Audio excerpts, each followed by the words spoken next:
Thanks, Owen. Good evening. This is the March meeting of the Northborough Conservation Commission. My name is Greg Young. I'm the chair of the commission. And this open meeting of the Northborough Conservation Commission is being conducted remotely, consistent with Governor Healy's executive order of March 29th, 2023, an act relative to extending certain COVID-19 measures adopted during the state of emergency. All members of the Northborough Conservation Commission are allowed and encouraged to participate remotely.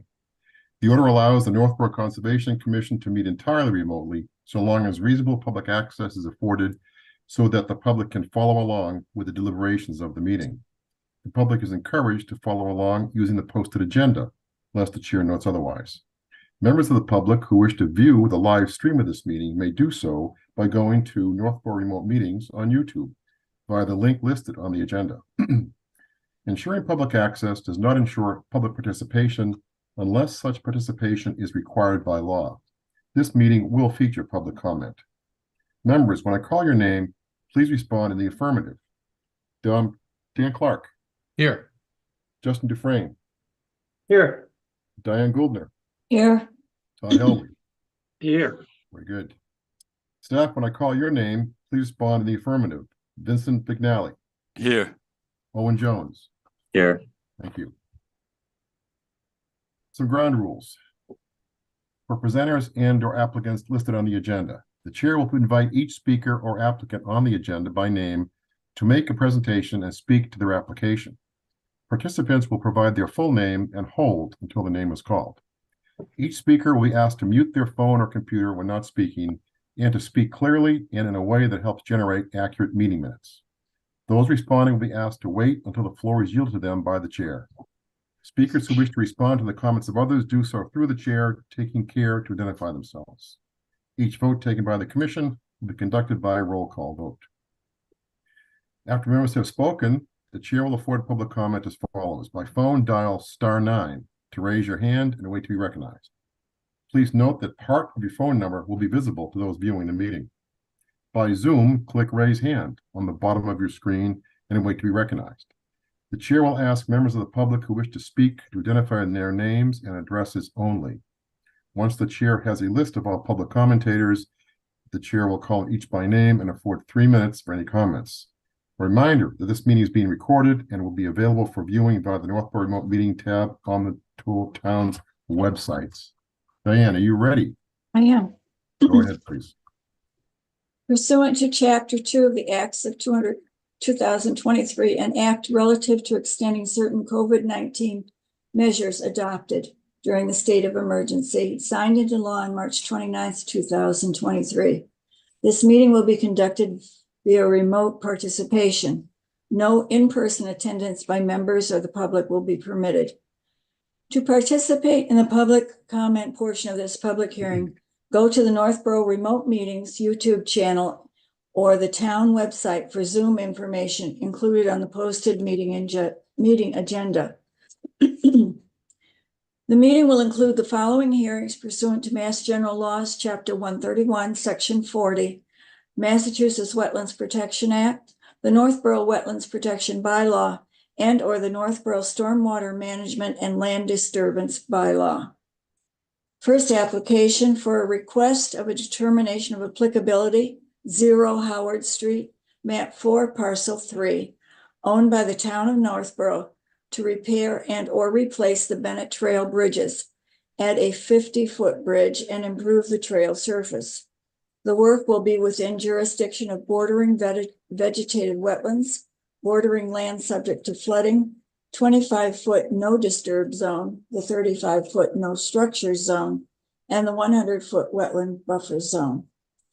The second amendment or second application is a request for an amended order of conditions, 5 Barefoot Road, map 30, parcel 33, owned by Accessible Housing for Children, Elders, and Disabled, LLC, to change the proposed use from a daycare to a residential use and to relocate the development outside the Northborough setbacks and more than 72 feet from the bordering vegetated wetland. The work will be within the 100-foot wetland zone. And that's it for tonight. Great, thank you, Diane. You're welcome. Okay, meeting minutes from February.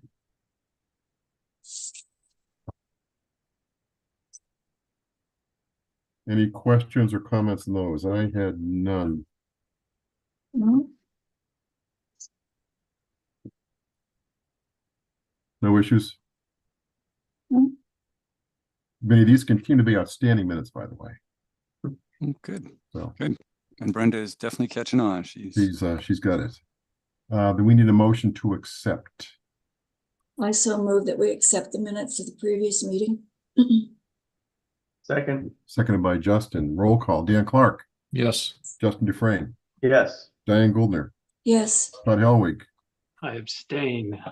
You were not here. Very good. That was a test, Todd. Very good. No. And I vote yes. Good stuff. Thank you. Vinny, speaking of Todd, we didn't open anything new last week, did we? Or continue anything that Todd had been exposed to? Hillside Road, 6 No. Hillside. Did you Hillside watch the Road. video, Todd, Hillside Road was continued. at the last meeting? Yeah. Oh, right, yes, I remember talking about the wall and right. So that was not last, that was 2 meetings was- ago. Okay. Yep, that's good. Juniper Hill, you close that one. No, that was it. You're right. So he's good for all the public hearings. Yep. Okay. Okay, 311 Crawford Street. Who do we have for that? Let's see. Mark Elbag, the engineer, I got Mark. I'm gonna bring you in Mark. and Shiru, the owner. I think it's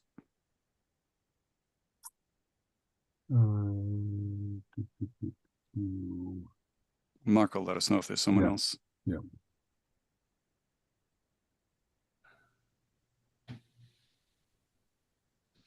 Hello, thank you for having us. I've got a hand up here. Okay, hold on. Mark, Ms. or Mr. Bondi? Yes, he's the owner applicant, Okay. and Maggie as well. She may be with him. Let me see if I can find the participants. Okay, Mr. Bondi declined to be promoted to panelist. Okay. How about Nisha Nair? I don't believe so. I think it would just be Mr. Bandy. Okay. Chiru. Oh, he's got his hand up again. I'm going to try it again. Yeah, you might have hit the wrong button. Yeah.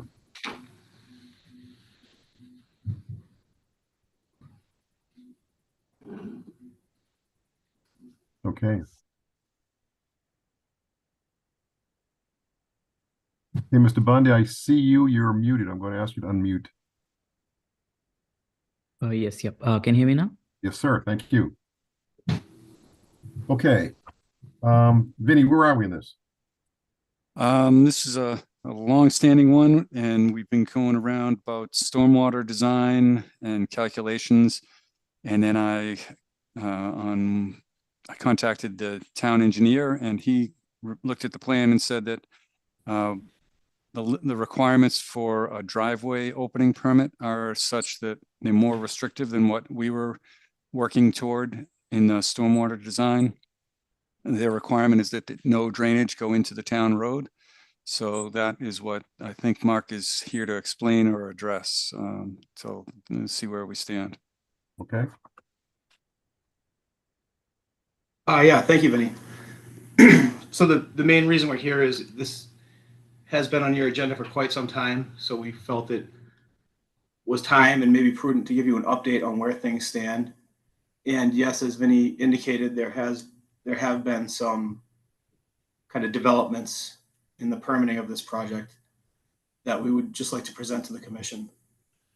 Okay. If you'd like, I could share a screen here, if that'd be helpful. Sure.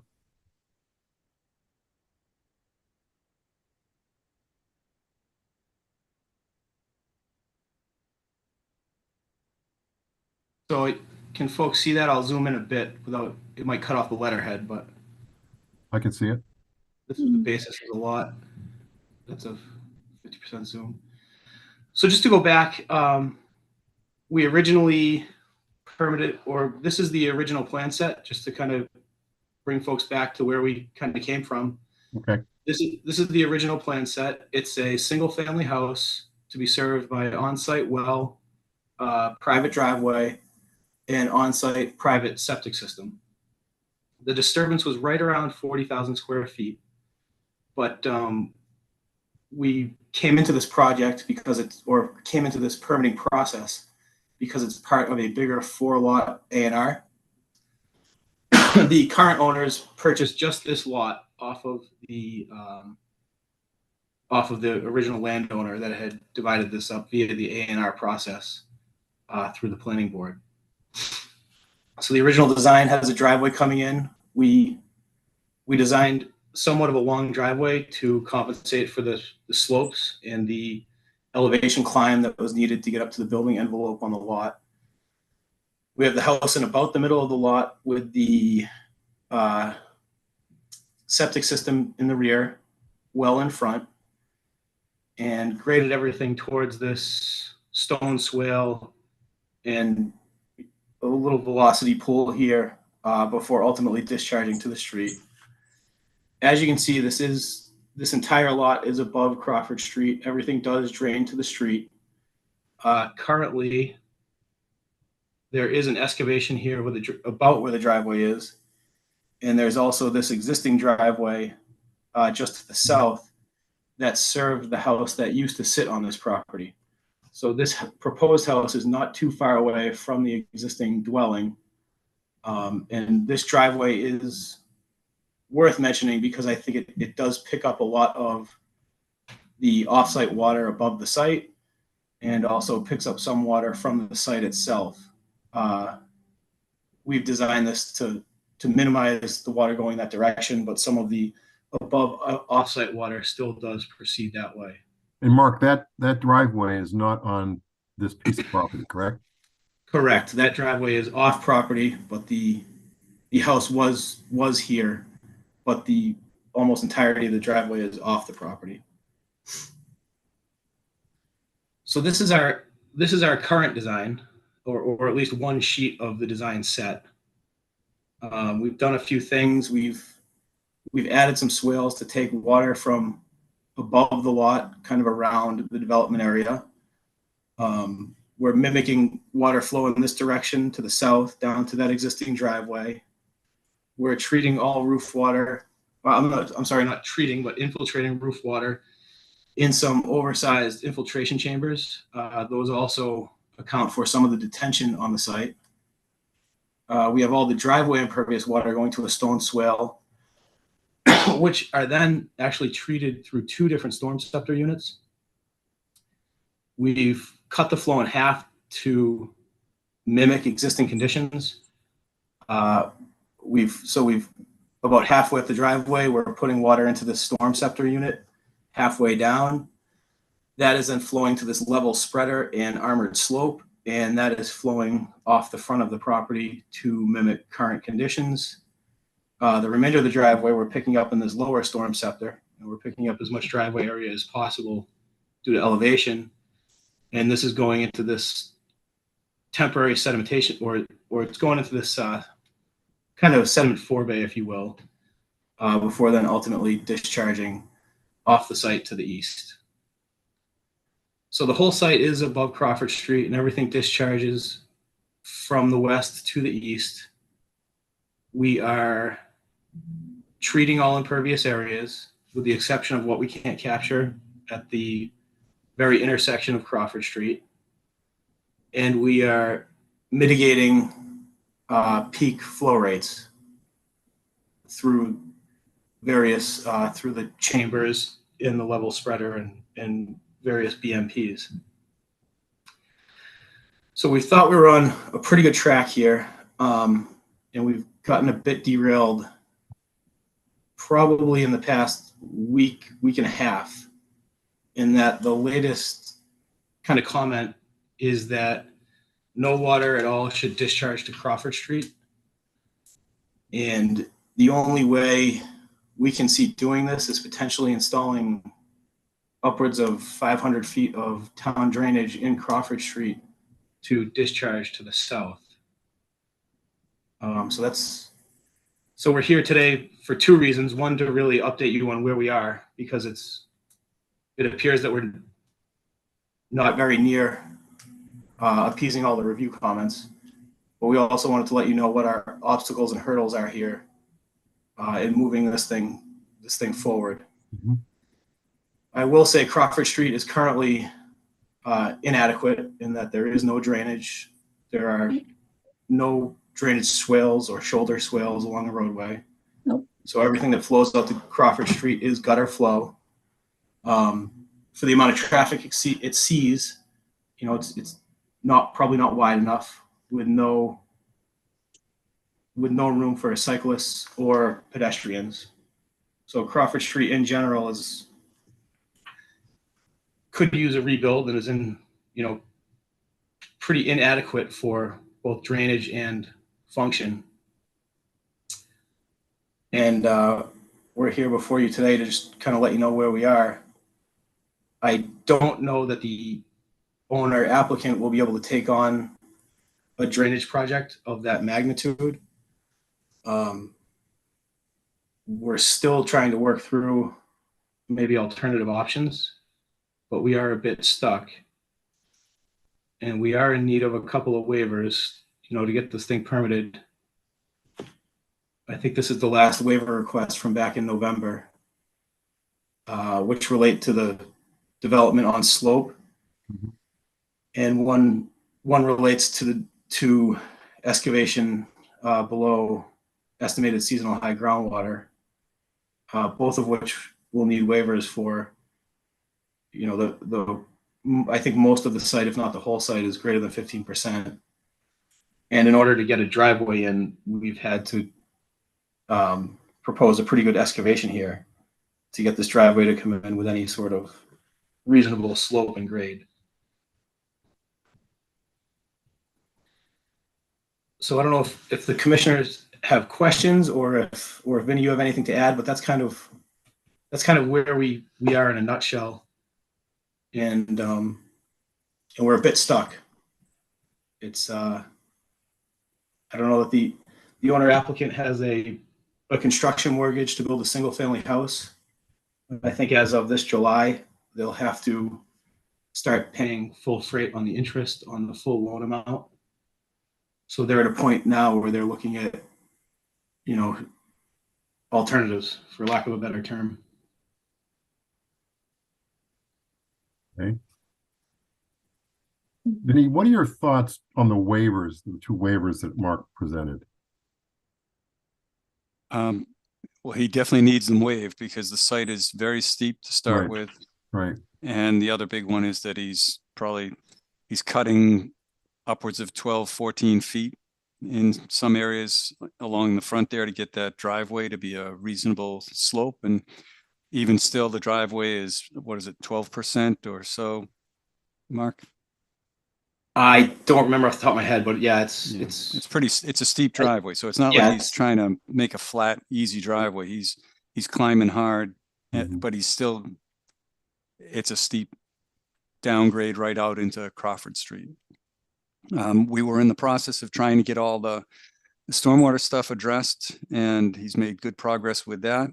And then kind of the big wrench is the no discharge, as opposed to what we were looking at, what our regulations under the land disturbance permit say that they have to match the existing flows. So if there's some flow coming off the site, they are allowed to match that amount in their proposed condition, whereas the DPW's requirements for for a road opening, driveway opening, is that there be no flow coming out into the street. The reason for that is the icing in the fall and the spring, which kind of makes sense. And I have heard, I was out there a couple of times, and they were not at this location, but I saw some at the old driveway location where there is a buildup of sand and things. So obviously there's water coming down from that slope. So what the land disturbance bylaw does is allow what's there occurring to be maintained or to be kept, but the driveway permit does not. So with that, it sounds like there's going to be a redesign of things to make compliance or to come into compliance with the TPW. And I was thinking we would continue this hearing, but bring the committee up to date, commission up to date as to what's going on, because it has been so long. We had a property, I don't think you were here, Vinny, at that time, but I think the commission will remember a house up on Green Street that was very similar in terms of a very steep driveway, very winding driveway. Dan, remember the house we're talking about? Yes, the one right on the corner there, Yeah. right? Yeah. Yeah. And that was an issue too with water coming down the driveway going on into Yeah. Green Street. I think that was dealt with through a series of swales and redirecting the water off Off to the side, yeah. off the side. So I don't know if that would be a template or not, but Well, my comment on this is that if you go backwards back up the street the other way, there's a group of houses built on the hill up there. And that driveway that comes out is not more than 100 feet behind this one going to the north there.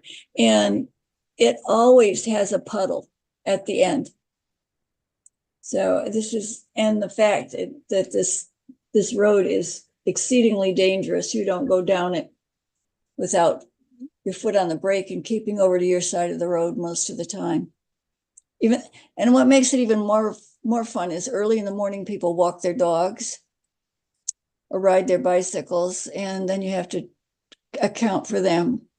So my question would be, is there any way to cut back this driveway and maybe put in another pond and a little bridge or something across there?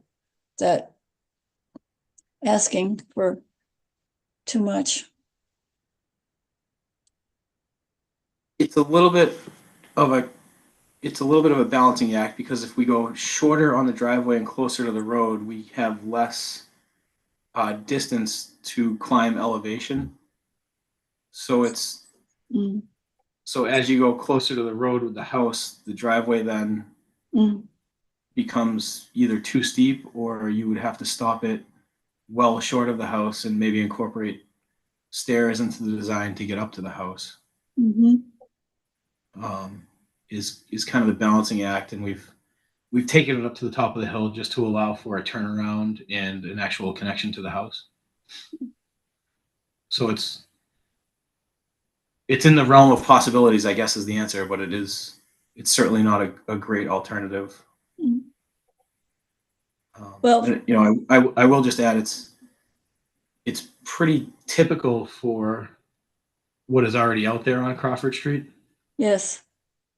I don't think this is a new condition or anything abnormal to what's already there. You can probably go down the road and count, close to a dozen instances of this very type, or a very similar condition, I should say. I have one other thought. Over off of Colonial Drive, do you know where that is? Off Davis Street? Yes, yep. Okay, on the left-hand side, there are 3 or 4 houses that are built up on the embankment, but there are short driveways there. Unfortunately, it doesn't fit in quite that way, but very steep driveways. Is there any way to copy that in some manner so that maybe they wouldn't need to have you go quite so high? If they could have a parking place off to the side. I mean, it's not the best of all possibilities, but just a thought. We could certainly go shorter. Yeah, we could certainly go shorter and steeper. The big hurdle on this whole site is, if you look at the plan closely, without seeing it, it's hard to appreciate, but the actual stone wall that is the front of the property is quite a bit higher than Crawford Street. So even just to get into the lot, you're already climbing probably 8 or 10 feet before you even get onto the lot. So that's really the biggest hurdle of this whole lot. There's a big elevation change before you even enter the property, and there's no gutter swale or roadside swale anywhere in close vicinity to redirect water. So up until about a week ago, the design intent has always been to match existing and treat impervious to the maximum.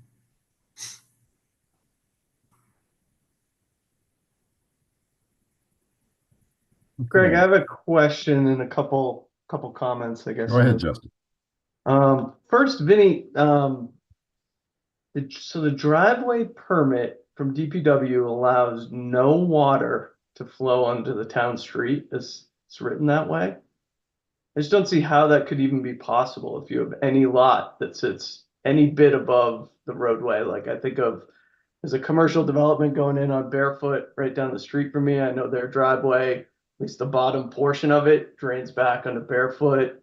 I know there's a couple house lots on 135 right now with really steep driveways that I know that there's no stormwater at the end of those driveways. So I know they flow onto the road. So I guess I'm just wondering, is this a new driveway permit or just something that's now being applied, or just kind of wondering? I guess that's my first question, and then I have some comments on this one.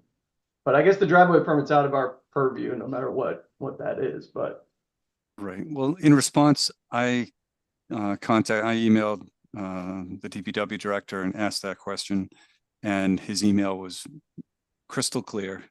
We don't know drainage discharge onto town roads.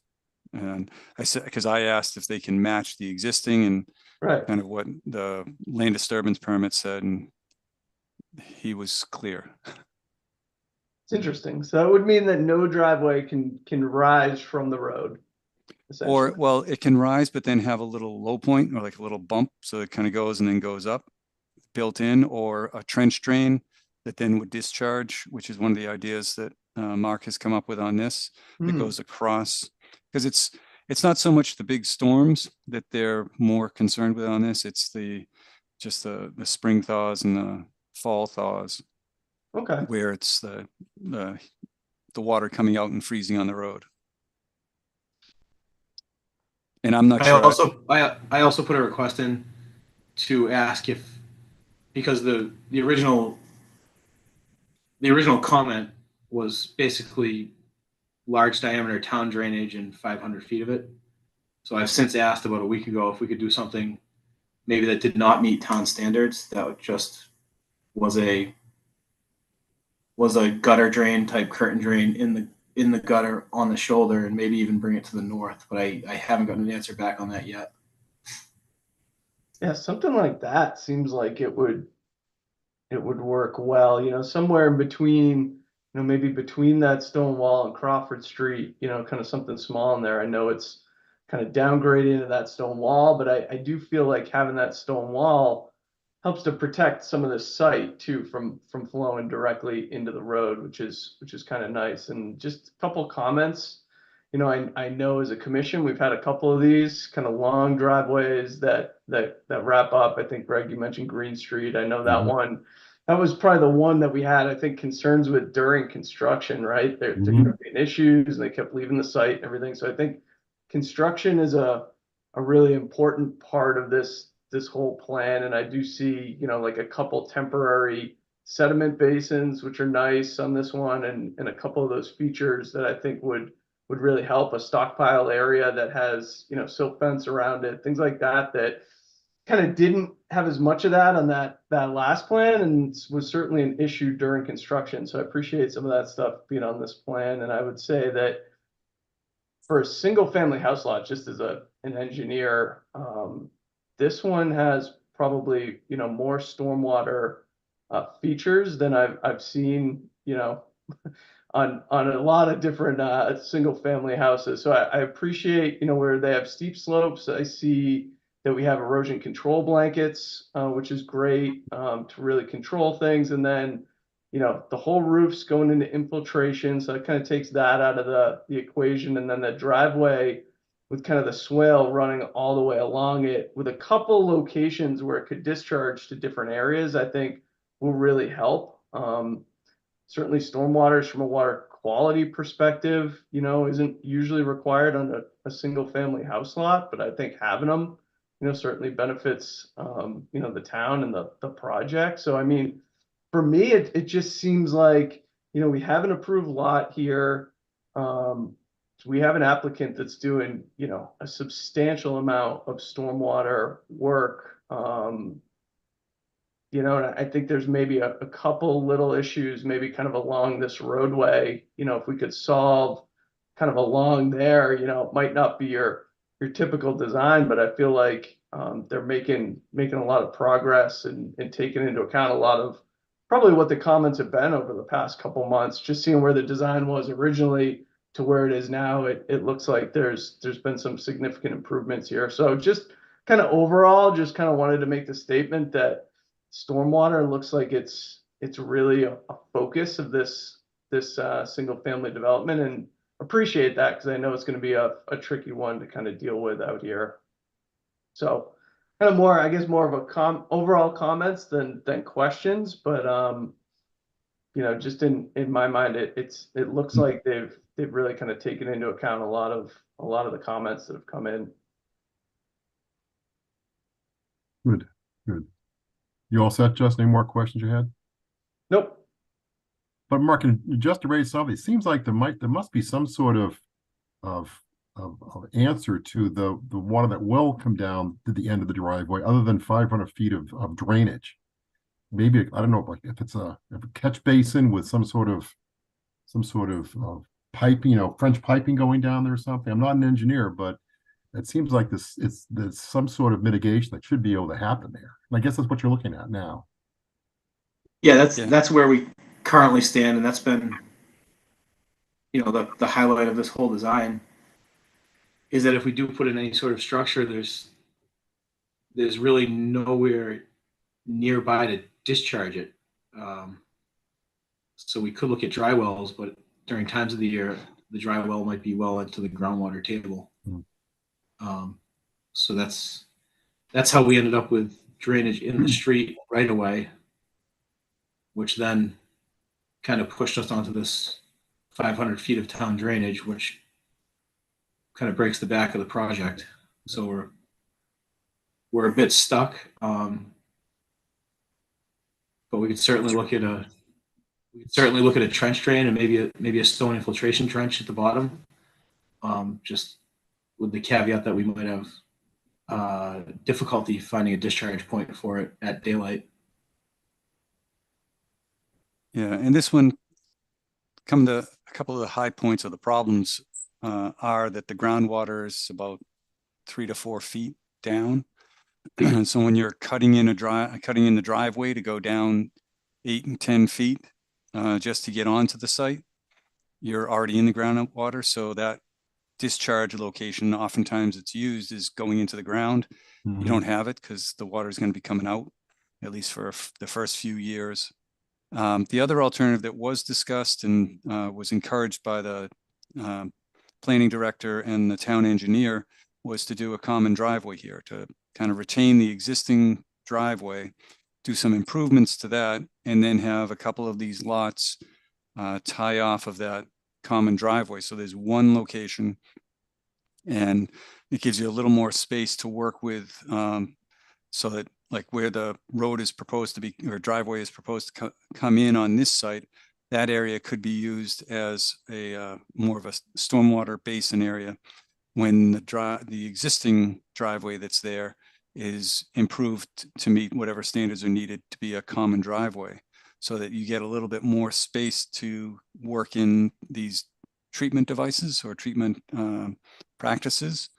And because right now they've got probably a 52,000, I think it was, square foot lot, and they're using 50,000 of it for everything that they're proposing in there. So they need more space to do what they need to do, and it might be more economical to do it as a common driveway to serve the lot to the south, the lot to the, well, not directly to the north, but kind of the northwest, and this lot all on that one common driveway, or the driveway that's coming in now.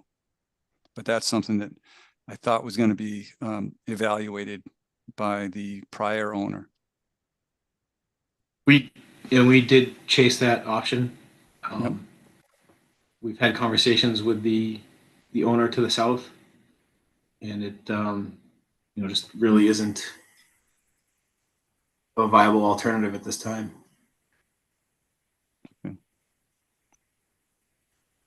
unfortunately. Yeah. You know, I will say, if you look at the plan, when the proposed driveway is very, very similar to the existing. And we do have some of the best soils on the site are on the front side of the site out by Crawford Street. And the driveway was actually started already, I believe. There is a pretty large excavation there, a pretty large cut that's already in place. And, you know, I don't know that that's creating much in the way of problems as far as water goes. And that's already there. These folks were actually already issued a driveway permit about a year and a half ago that has since expired. So they were very surprised to learn of the most recent issue within the past couple of weeks in obtaining a renewal on that driveway permit.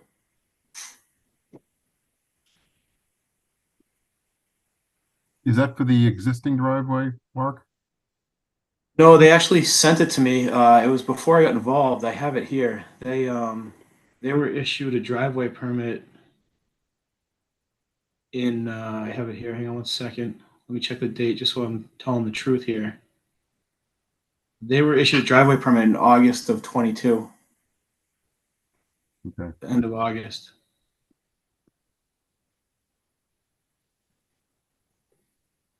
Yeah, and that So came they that were- came so from they- DPW, so it's possible. I remember there was some discussion because there's that easement right there on the south corner where the driveway is. The old driveway I thought was kind of coming off of that, which is, I don't know, you can verify it, but I thought that's where that driveway was proposed to come in. Not on the lot, because then they found out that there's another town requirement that requires the driveways to be on the town, on the property, not Right, going that's- on to a different one. If you can still see my screen, that excavation is actually still there. Right. You can see the contours just off the south side of the lot. Yep. So Yeah, I that's can see that. That was you know, actually that- a question I was going to ask, Mark. It looks like that area is cleared and relatively flatter. Like you could almost have a flatter area then coming in and then curving up if that easement was to benefit this lot. I was kind of wondering why that wouldn't be used. Yeah, I think that was the original. Before I got involved, that was the original driveway location. But then, you know, they ran into the trouble of having their driveway not in their frontage. So it's only flat now because it was recently excavated. But we're basically proposing to do the exact same thing, just Okay. 40 feet to the north. You know, it's no different. A few feet to the north in their frontage. It's the same cut that has already been made. I just want to add like one more point. The initial driveway permit which we received, it's on the same lot itself. It's on our lot itself. I'm corrected then. Yep. Yeah, thank you, Chiru. I didn't. It was before I got involved. Yeah. Forgive me if I misspoke. That driveway permit's on 311 Crawford Street, Yes. Yep. but Here it is. Here you can see the screen. right, but the design would go into other property.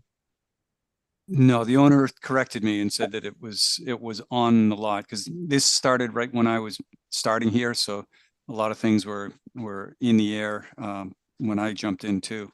Okay. So the owner said that this was a permit issued after they found out that they couldn't use the property next door for their driveway, and they moved it onto their property. So I'm not sure. It's something to look at. It may be something to provide the DPW director and say, well, can we review this? Because I had a permit a couple of years ago for it. It may be something for him to consider. Mm-hmm. Yeah, and this was all just to really complete the whole story. They purchased this lot. They viewed it as 100% permitted because it had a well, a septic design, and a driveway permit. And then because it was part of this larger 4-lot development, the land disturbance permit got triggered, but that kind of bit them because they mainly did not see that coming, and it it caught up to them when they already had their mortgage in place and were ready to start construction. So they really started this land disturbance permit process when they were really ready to put a shovel in the ground. Mhm. And you know, they were under the 40,000 before adding in many of the stormwater treatment features that added to the amount of disturbance and clearing that would be needed. Okay. So Vinny, it sounds like, well, any more questions from the commission? Comments? Vinny, it sounds like that it's really right now between the applicant and DPW, if they can get them to accept something different. Otherwise, they're looking to redesign But that front piece. and Partly, yes. because of the state of the owner's finances and mortgage and the fact that the project might move forward, I would think that I don't want to speak for them, but I think they may want to move forward with this committee, regardless of whether they can obtain a driveway permit opening or not. All right. So if we consider, if you folks consider the current status of the driveway design, and just because you permit it under the land disturbance, it doesn't mean that it's going to get a driveway opening permit, but they then have that, they have that permit issued. Right. We could also just continue this hearing and see how it plays out with the DPW. And then whichever way that plays out, we move forward at the next meeting. Because hopefully, I mean, the DPW should reply and give them more guidance on what needs to be done.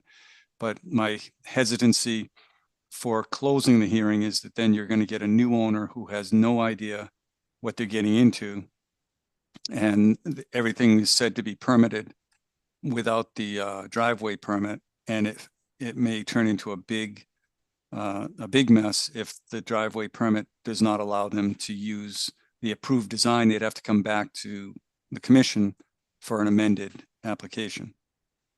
And I'm certainly not advocating for that alternative. That would be, you know, worst case in the owner's mind. You're right. So would it make sense? I mean, I think I've heard from the commission that you're happy with improvements that have been made. It's not perfect. It's still going to allow some flow out onto Crawford Street. The construction, we're going to need to do a little bit more work, or a lot more work than a typical construction site for sediment control, erosion control. But if the commission is getting a better feeling about this design, it would be good to know, so that they know they're somewhat close. And the only question or comment I had was that somewhere I think we lost the construction exit on the design. So I just want to make sure that gets put back in if it's not there already. It's been so long, I'm not exactly sure. No, that's easy enough to toss back on there. Yep, that's Yep. just some hatching. Yep. If it is missing, I'd have to go back and look. Where is it? Where is the exit? What's that? Where is the exit? The construction entrance is going to be on this the driveway itself. This design ended up turning into like a 4-sheet set, so it's just a matter of whether the hatching was removed or not. I don't believe it is. Here's another sheet that we've since added, which is just to, I'm glad you brought it up, because it's good that the commission sees this. Yeah. Yep. You know, it's now a 4-sheet set. We've added a independent sheet totally to cover construction period erosion controls. So there's our construction period erosion controls. Yep. We have a temporary basin to the north of the house, a temporary basin to the south of the house, and we're using that lower area as a temporary basin as well towards the road. Okay. Right. So there's definitely been a lot of effort in this. Sure. For this site, but this is one of those lots that you wonder how it can get built once there's a house on there. You wonder how they got it on there, and this is going to be one of those. Okay. Let me see if we have public comment here.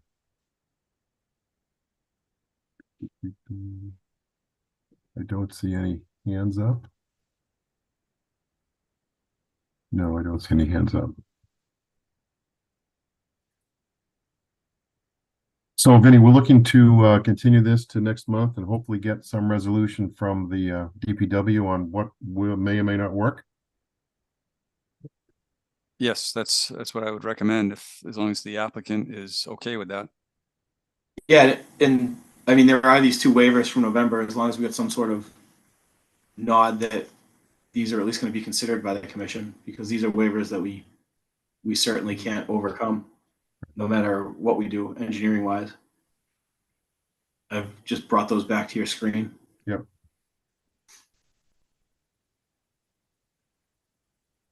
Vinny, what's your thought on those, Vinny?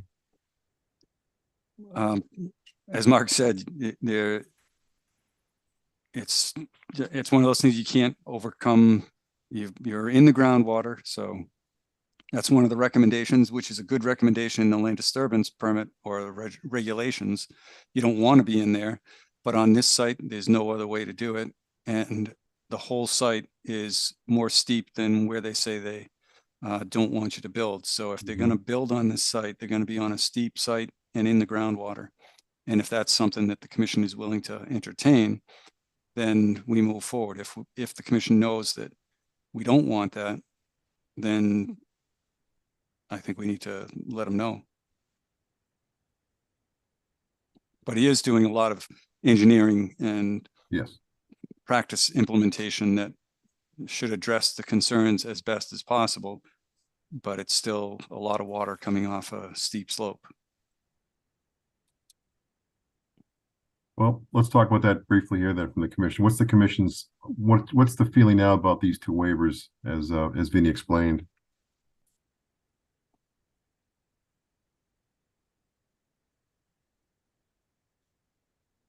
Guess my hesitation is, I mean, these regulations are to avoid these types of things. So to waive it, I don't know. I guess I'm sort of dismissing what we're trying to prevent in the first place. Okay.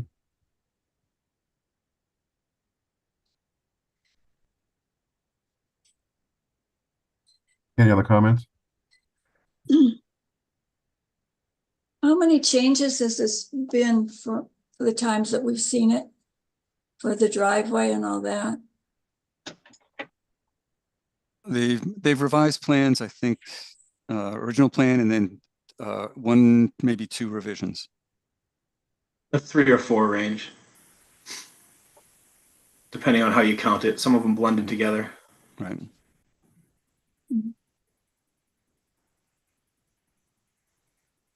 But we've had several comment letters. We've met with the DPW director, Vinny and Lori on site.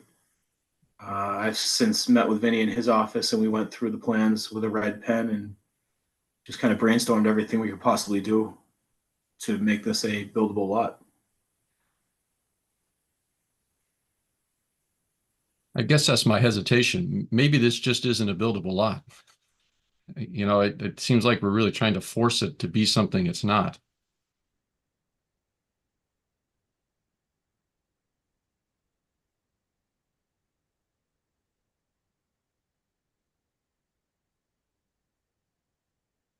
Any more comments by the commission?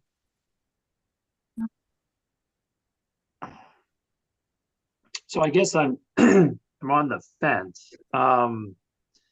Going all the way back, I agree with Dan that it's not a buildable lot. The thing is that these unfortunate people bought this thing before figuring out that it wasn't a buildable lot. So I am certainly sensitive to that.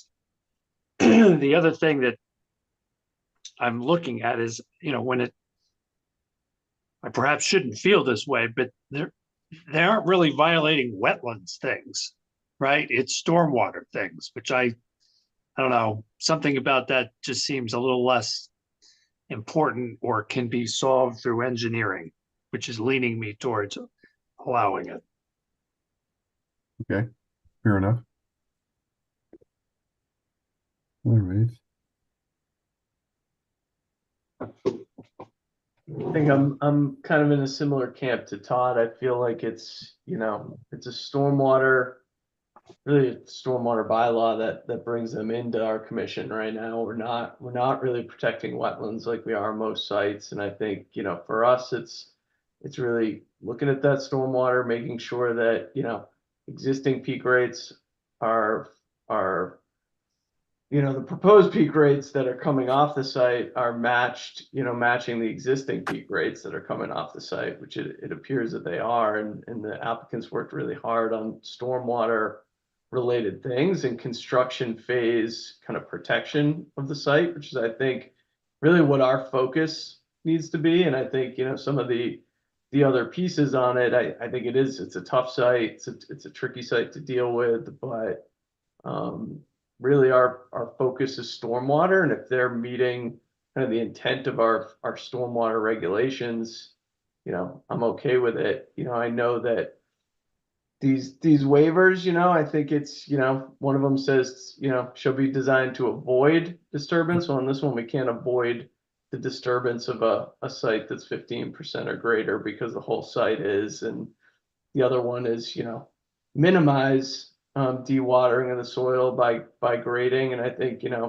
probably, I'm sure the applicant's trying to minimize it, but you've got to kind of cut in a driveway to get up here. So you're kind of stuck on both of those waivers, no matter what you do. But, I think from what I see, it seems like the stormwater, is being mitigated, to the extent that they can. So for me, I'm kind of leaning in Todd's camp right now. Yeah. I think I'm kind of in the same position where it's, the efforts undertaken here to design, to engineer some functionality in here is pretty good. And what's planned to come off the site is no worse than what's coming off now. So I'm also hearing that. We have the driveway permits is the big hurdle. On the other side, what I would like to avoid is that somewhere after construction or mid-construction, we got another Green Street on our hands, that we have water pouring off the site we didn't anticipate, or the calcs were off, or something didn't work. That's the balancing piece there, on that side. So Vinny, I'm kind of in a quandary here, whether we vote this tonight or we should probably just wait and see what the DPW output is. Mark, you've got a flavor where the commission is here. No, I don't think it's so what may or may not happen on a vote here, but you got a flavor where we're coming from. Yeah, we very much appreciate that. I'd recommend you get the DPW piece resolved, because if that's not resolved, you're gonna have to go back and do another redesign, at least on the bottom piece of it. Yeah, no, to understand, and this is a positive outcome, and we're very thankful for the time you allowed us to spend on this. Yeah, so I think we're looking for, I think a continuance is probably what would be best, because if they go for a vote, we could vote, but there's going to be drainage changes, I think, almost no matter what, and we're not sure what they are, but I think the DPW is going to require something. So that will mean they would need to amend their permit, which means they'd have to notify all the abutters and go through the whole application process for the amendment. It's basically almost the same thing. So it probably makes more sense to just continue. And I think it's good all the commissioners have kind of let their voices be heard as to where they stand. And we just continue it and see where the DPW directs. Yes, thank you. All right. Then we need a motion to continue 311 Crawford Street. I move that we continue 311 Crawford Street. With the good luck. Was that Todd seconding? Yes. Roll call. Dan Clark. Yes. Justin Dufresne. Yes. Diane Goldner. Yes. Todd Helwig. Yes. And I vote yes. Thank you, Mark. Thanks, everybody. We'll see you in April. We very much appreciate the time. Thank you. Thank you. Thanks for your efforts. Hey, Vinny, on the same subject, before we totally leave 311 Crawford Street, there's 3 or 4 more lots up for sale here. One's been sold already. Are we going to have this situation times 4?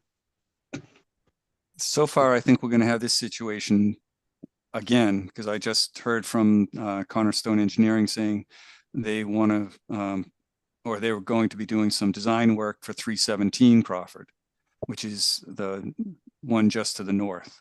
Right. I let them know what 311 has been going through and the status and the requirements from the DPW. So I think they'll be prepared and ready to go through the same type Are of the unsold process. lots still owned by the same people?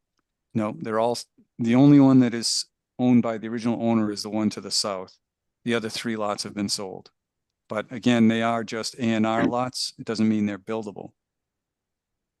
No, but if somebody on one of the other lots is coming before us, there's an opportunity for some arm twisting to get it all to work together. Yes. Yeah, that's all right. I'll get my twisting hands in place. There's also the potential, I guess, on those other lots that if they limit their disturbance to under our requirements, they wouldn't even come in front of us too, right? Nope. This one Or is, is it- this regulation is similar to the construction general permit when there's a We've common looked plan at of it development, together. Good, and that's the Okay. A&R. So good. Okay. Let's see what we have here.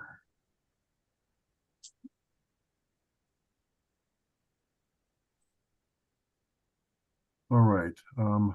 Let's go to 15 Prospect Street. I'm gonna see, you want to move.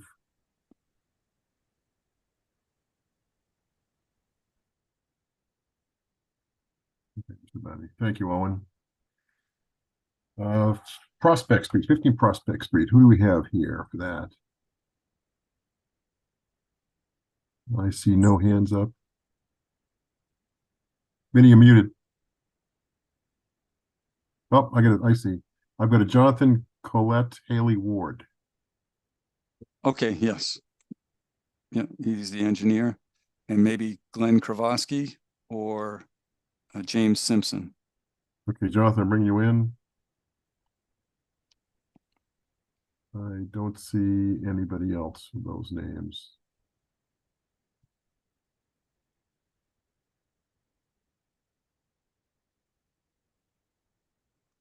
Here's Jonathan. We can see you, Jonathan. Hi, everybody. How are you? Good. All right. Anybody else you're expecting? If nobody else is on, then I guess not. I don't see anybody else with hands up, so. Okay, Vinny, set us up. What's going on here? 15, I know there's a redesign going on to get away from the jurisdiction or away Yes, from we have the a 35. Yep, the Northborough regulation of 35-foot no structures. They originally had a plan that had a structure in there, so they've redesigned things and moved it out. And then they were working with the DPW to comply with the groundwater overlay district area 2 requirements, and they were in the midst of doing that. So they made some changes and did some infiltration of the roof runoff to comply with that. But I think that's kind of the background. And they've been with us for 3 months now, and I think they're close to the end.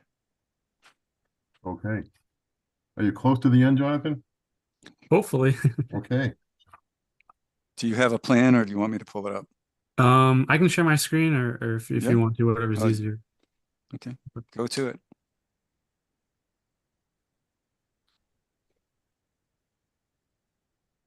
Can everybody see that? Not yet.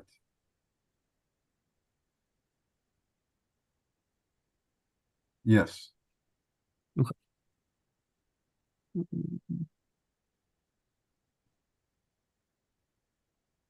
So I'm not sure the last revision of the plan that the commission had saw, but the house in this process we had flipped the house around to stay out of the 35-foot no build buffer. And in this latest revisions, we've added a recharge chamber located here in the place of the existing driveway, which is proposed to be removed. This recharge chamber is sized to infiltrate 1 inch of runoff across the entire roof area. We have added some roof drains and gutter lines to the plan to make sure that the entire roof does get to that infiltration chamber system. Excuse me, John. Can Yep. you zoom in once or twice? Yeah. All right, Maybe good. Yeah. one more, maybe. See if that'll do it. And you can. Yeah, that's good. How was that? Yep, that helps. So the Just shaded area is the old building and the driveway to the right, and the new outline of the building is there with the driveway to the left, right? correct. Yep. So the shading is everything that's going to be removed, the house, the driveway. We have a shed down here.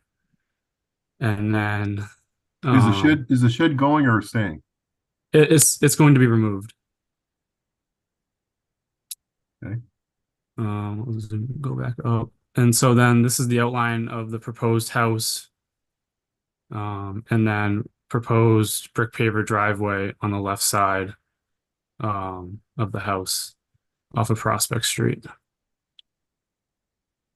And so I'll scroll down the existing wetlands on the southern part of the property.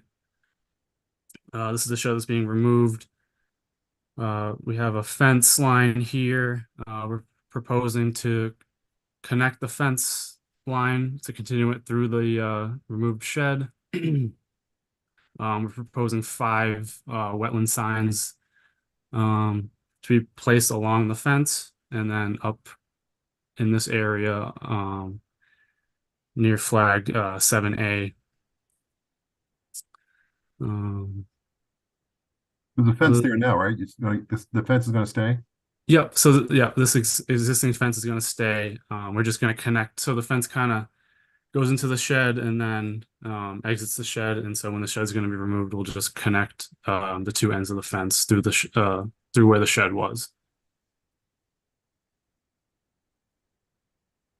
And Okay. so I'm Wanna happy to answer any Show questions. the 35-foot no structures and 25-foot no disturb. This is the 35-foot no build here. And then the 25-foot is this dash line below it. Interesting. Well, I mean, from my view, it's all good news because you're outside 35. However, I'm a little nervous about the corner of the house there. I mean, that's right on the 35, right on it. Correct. Any chance you could pull that about a foot further up or something, or? We could potentially move the house closer to Prospect Street, which would pull it away. We also are showing the foundation, this dashed line on the outside of the proposed house is the foundation line. The foundation is out of the 35-foot zone, but we can potentially move it another foot to get us more room.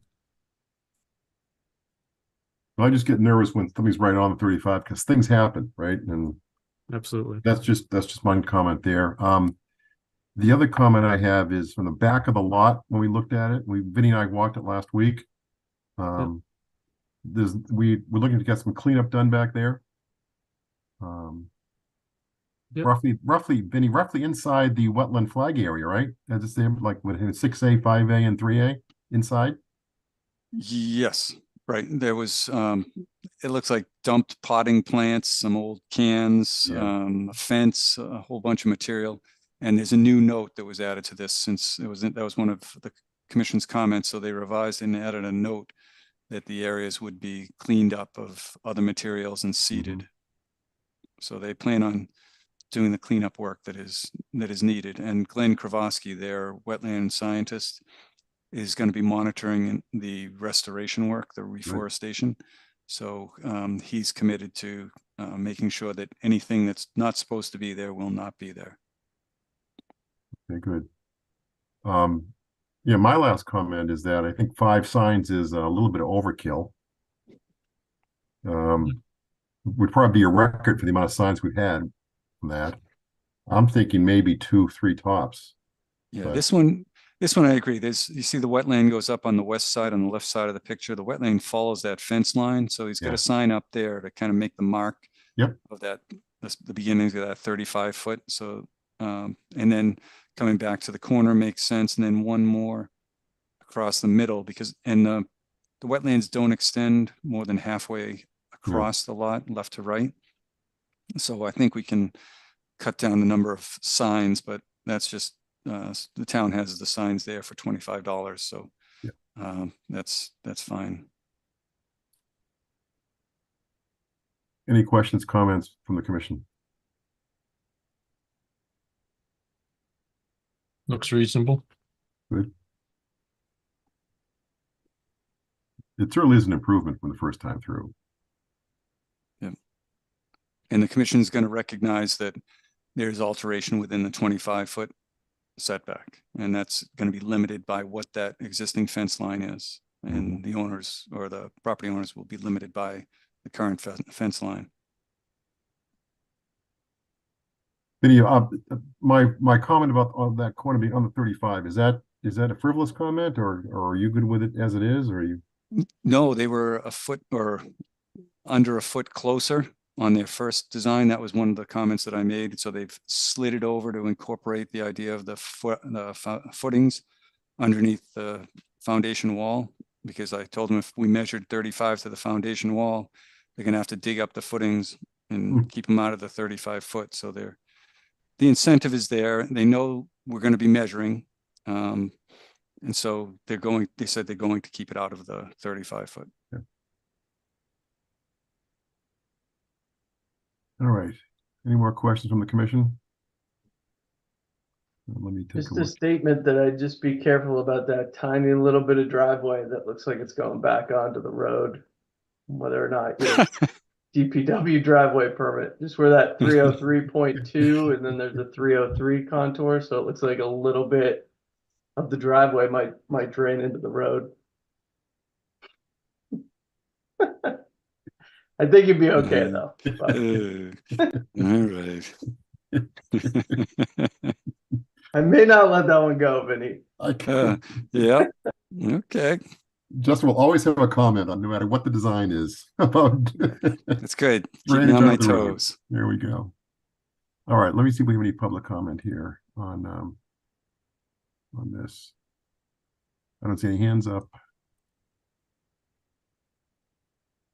No, nothing. All right. So the only condition I would have on this, and they've committed to agreed to it in their review, is that they don't have a soil test in the location of the infiltration basin.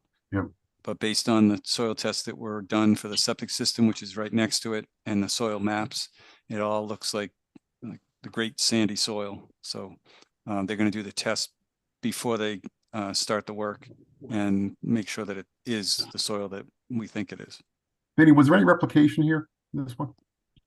No, because they're not altering any wetland. Okay, just going to clean up a little bit around it, just some cleanup. Well, it's not replication. They're restoring the buffer zone area, and there's no riverfront, but they're restoring the buffer zone area where the bed is taken out and where all the crud behind it is going to come out. Okay. All right. If there's no other comments or concerns, we need a motion to close the hearing. So moved. Second. Seconded by Diane. Roll call. Dan Clark. Yes. Justin Dufresne. Yes. Diane Goldner. Yes. Todd Helwig. Yes. And I vote yes. Now we need a motion to issue a order for 15 Prospect Street. So moved. Second. Seconded by Dan. Roll call. Dan. Yes. Justin Dufresne. Yes. Diane Goldner. Yes. Todd Helwig. Yes. And I vote yes. Very good. You're all set, Jonathan. All right. Thank you guys very much for your time. Well, any timing on, well, thanks for working with Vinny on this one for a while. I know it's a good result here. What's the timetable for construction to start? That I'm not sure. Yeah, I don't. In lieu of not saying any false information, I'm not sure. Okay, just make sure that Vinny gets contacted prior to the start, as soon as the devices are in, erosion control devices. Absolutely. Super. Thank you. Thank you. Good night. Good night. Okay.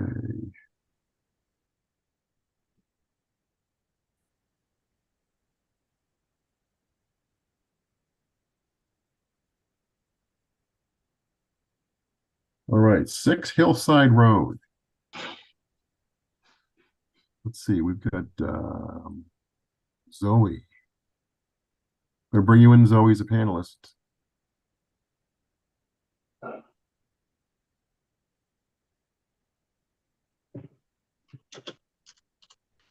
Hello. Hello, Zoe. How Hi. are you doing? Good. How are you guys? We are okay. We are okay. Welcome. I think Mitch Maslanka might also be on the call from Goddard Consulting, if you wouldn't mind letting him in. I do not mind. Mitch, I'm bringing you in as a panelist.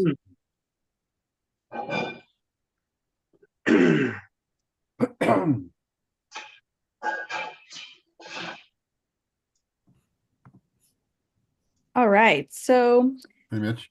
You're in Hey Frisco. there. Very nice. Yep. Hey. all right. So just to provide an update from the last hearing, just so for the record, Zoe Sanchez representing the applicant Ina Shihu for the notice of intent that was filed on December 12, 2023 for the proposed work within a 100-foot buffer zone to the bank of pond. The proposed work consists of redoing the existing deck with an existing footprint, redoing parts of the house with an existing footprint, reconfiguring the driveway for a new septic system that's farther away from the wetland resource area. At the last hearing, there was additional information requested regarding the existing old tire retaining wall that's on site, which was provided at the last supplemental submittal deadline for today's hearing. And so that letter was sent in and it covered the 3 items that were requested.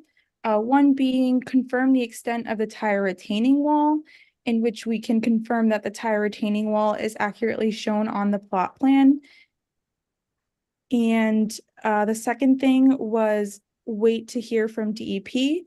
We received no comments directly from DEP regarding the proposed work as it pertains to the Wetlands Protection Act. And 3, the confirmation of the property lines that they're accurately shown on the plot plan that's signed and stamped by the professional land surveyor.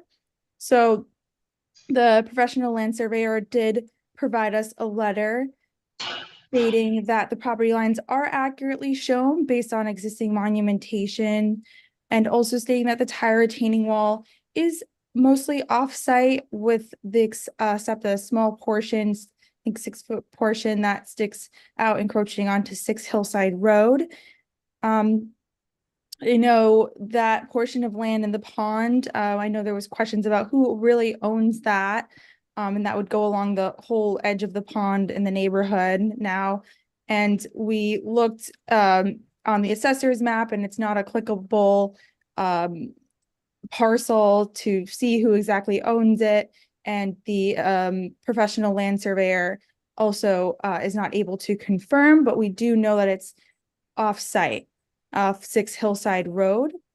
And so at this time, Goddard Consulting believes that all the information that was requested has been sufficiently addressed, and the work that is proposed in the notice of intent is an overall improvement to the site, and the applicant requests a order of conditions for the proposed work that was submitted with the notice of intent. Good, thank you. Thank you. Yes, this is certainly an interesting one, at the very least. I did notice also that the house is for sale. Just was listed like 4 or 5 days ago. I don't know if that makes any change to what we do here. I do not know that, but the house is for sale. That's on it. All right. Vinny. Yes, Zoe has summarized things Yep. well. That's where we stand. The outstanding questions were to try to find out who owns the property, and we kind of knew last month that the town had it as an unknown owner. I was hoping we would get something from some kind of a title person or someone that looks up ownership. We got something from a surveyor saying that he believes that the plan shows the appropriate property lines. So he's the one that's licensed. So his understanding is the way I think it is until we get a title search done or some kind of a title report made that defines who the owner of the abutting property is. Because the tires are located most of them are located on that property. There are some on this property. And I've talked to the DEP, the wetlands folks, our circuit rider, Kim Roth, who said that the idea of the tires and solid waste is not something that is generally dealt with by the Conservation Commission under their jurisdiction. But since it is within the setbacks of the local bylaw and also in the buffer zone, any work that is done there would be jurisdictional. But since they're not proposing to do anything with these tires, it's not something that the commission can act on at this time. But I've contacted the local Board of Health and they did some research. Looks like the tires are a solid waste and also a hazardous waste. So there'll be some action coming from that, probably to have them removed somehow. So that was one of the things that I was going to raise at the meeting tonight, was to ask about allowing for an easement on the property to whoever we find out, or whoever is determined to be the owner of the area at the pond, to access and remove those tires, as well as what we might do with the tires that are on this site. So I think there's a little more outstanding, or there are a few more outstanding issues, but I think the idea of just the work with the replacement of the deck, the replacement of the house and the septic system, I think we have all the information we need about those. So I think, is there the commission's thoughts on how to address the hazardous material there? Well, then think about this one for a week or 3 weeks. I mean, it's now what may well happen here. It may be town property. It's possible that it's the town's, yes. So if that's the case, then we'll remove the tires. The town will remove the tires. And they would have to also go into the owner's property to remove the piece in the owner's property, correct? Or not? Or was that a gray area? Well, I'm not sure. The tires in the owner's property are the owner's responsibility, that they would probably have to take care of. But if we're going about doing this, we get an easement. That's where the idea of an easement would be helpful. And in lieu of granting the easement, the town might be willing to take the tires out that are on their property. But again, it falls again into the DPW as being, I think, the responder for the town for doing this work, or when it would get done, how it would get done, all that. Yeah. All right. Any questions from the commission? Comments, concerns? Zoe, can you put your plan up just so we can see it one more time, please? Sure, yeah.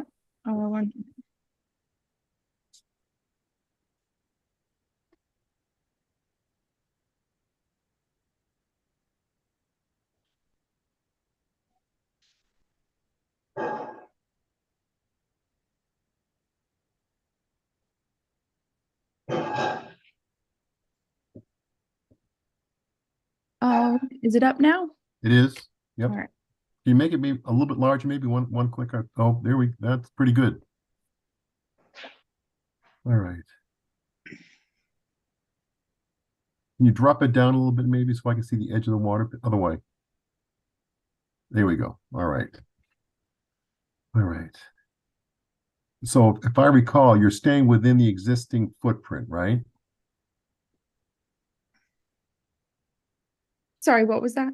You're staying within the existing footprint. You're going to raise the house, are you? Oh, no, they're not. Yeah, staying within the existing footprint. I think they're Yeah. just redoing parts of the exterior and the interior. Okay.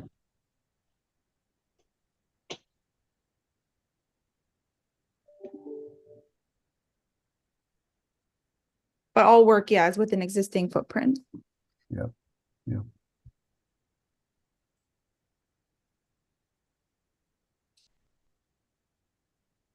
So inside the 25-foot, but we'll work within the 25, which, as you know, is normally a no build, no touch area. That is already existing. What's there? You're just upgrading what's there. Exactly. Yes.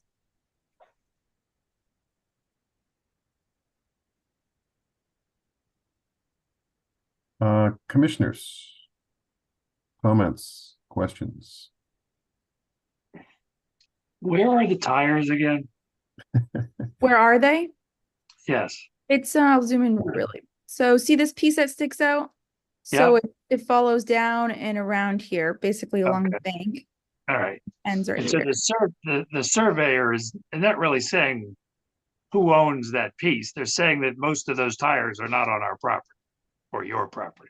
That's correct, yeah. And that's perfectly normal for a surveyor to say. So, okay. We don't know who owns the tires, is that correct? So we don't know we don't really know who owns the shore there. Correct. Apparently not. The assessors don't have information on who owns it. Seems like a situation of don't ask, don't tell. I don't know why we would, if the surveyor is determined that those are not on our property, then they don't have to deal with them, fine. And then I don't know why we need to go making arrangements to have us deal with them if there's no indication that we actually own that piece of property and they've been in there for an eternity.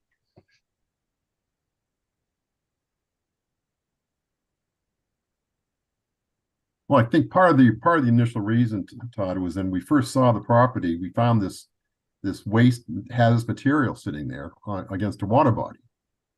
And what do we do about that?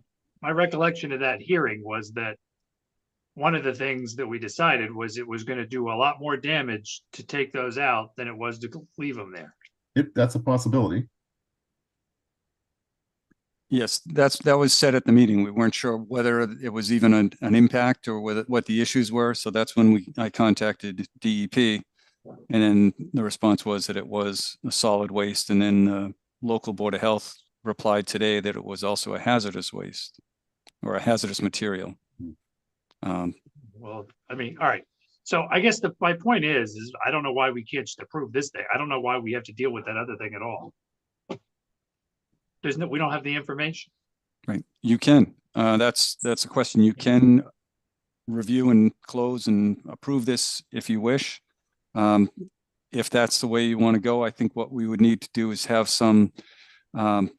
maybe have some way of demarking that property line permanently so we know who owns what. And I can put that in as a condition. But it would be good to know who owns it. That's kind of who owns what? Who owns the property at the pond. But we're not going to require the applicant to do that. I'm saying it would be nice to know who owns it, right? That's all.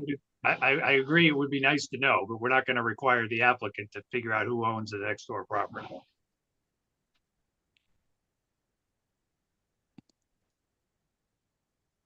And then is there a Go way? ahead. Go ahead. I'm thinking in the future, we would probably need an easement or someone would need an easement. I'm assuming, let's make the assumption that the town owns the site. For them to get in there and do it, they would need an easement onto this lot to get to the tires and to do the removal work. Would that be something you would want to put in as a condition of the approval of the order of conditions?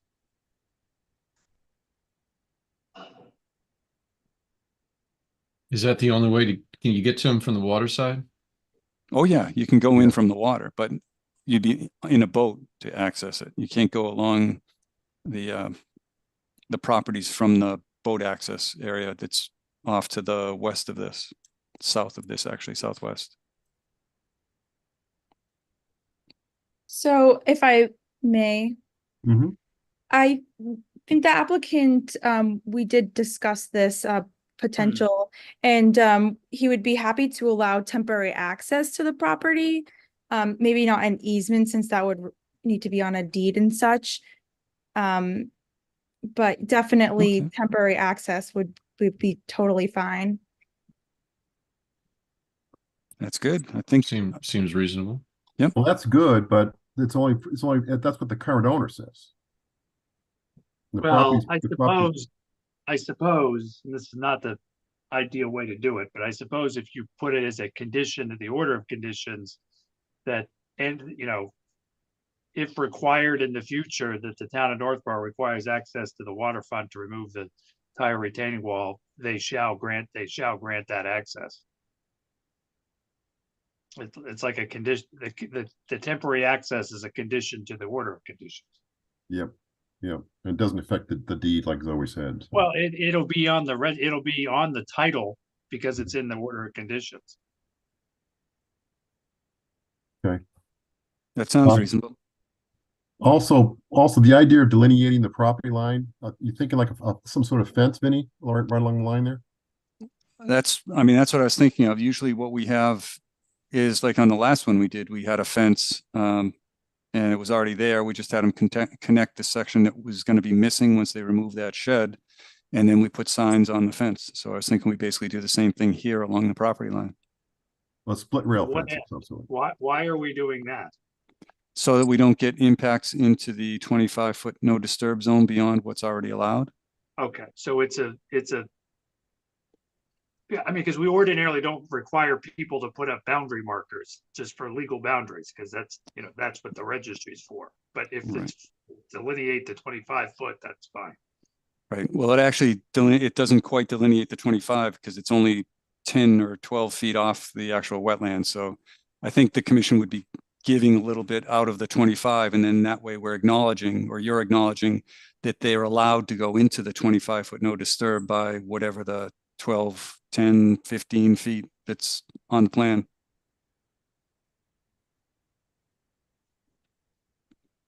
Does that sound acceptable to you, Zoe, or have you talked to the owners about that?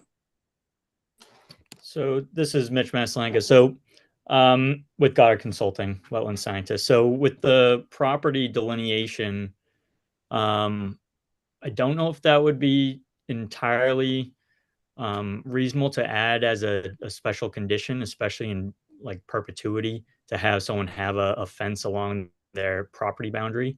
And then also something to consider, this property was built in the 20s. So, this has been a long-standing property, and then to have some perpetual fence line along the property boundary may, I don't know if that's entirely fair for the improvement project that's proposed. And then I think temporary access is fine. I think what Todd said was good. You could put it in the order, have it, it's technically in the title on the registry of deeds. I think that, that would be awesome.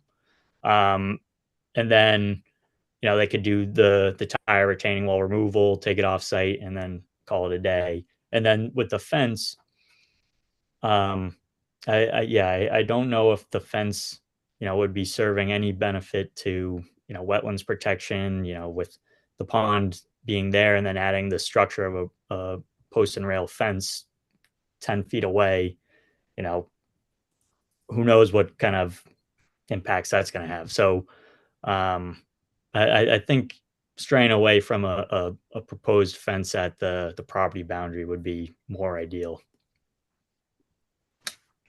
Well, I probably would agree if I were the owner, but the situation that I'm looking at as the agent is that if there's not a fence there or some kind of a demarcation that they're not supposed to go in and mow, alter, do any work along the waterfront, which is, it's a waterfront property. It's going to be tough for that to be controlled. So that's why I was thinking in the future, it's going to be a headache to monitor. So having a fence makes a clear line. It doesn't have to be a stockade fence, but a clear line delineation would be very helpful. So what I've gotten approved in the past is survey bounds. Like I know iron pipes are on the corners, but we could add survey bounds, those small metal pipes driven into the ground at those additional lot corners, where it says 50 plus there. And, at least that can help them realize, if they're mowing a lawn right up to there, they're hitting that thing, they shouldn't go beyond that.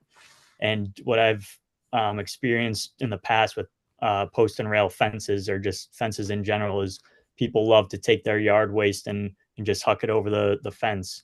And that could result in significantly more impacts if that were to occur. Because the second you put up a fence and demarcate their boundary, and they have natural lands beyond that fence, it's a recipe for someone to be, dumping their yard waste over there. And like you said, it's tough to monitor that. And so I could see that almost promoting the use of that side of the fence as more of a yard waste area. Yeah, well, I think I always find that if there's a fence there and I can see that they dump something over the fence, then they obviously are doing it in violation. So that's an easier one to fine and enforce. Whereas if it's wide open and having a bound at one end of each of these at the corners really doesn't do anything for us because there's already an iron rod at each corner. So I would want to see something all along so there's no impacts in that buffer zone, in that 25-foot no disturb zone. How about something in between, maybe a couple of wetland signs along the boundary? Yeah, I was thinking maybe the signs too, Dan, just because I know, like, we have properties along Bartlett Pond and other places where, it's pretty much just open to the pond. But I think a couple signs there, more so like on the property line, just so that they kind of know, where that is, and hopefully behind there, areas that aren't their property could kind of revegetate, reestablish, behind those signs. But I know there's a lot of houses kind of along this side of the pond, and just have one that has a fence right there might be a little bit odd, with the rest of them too.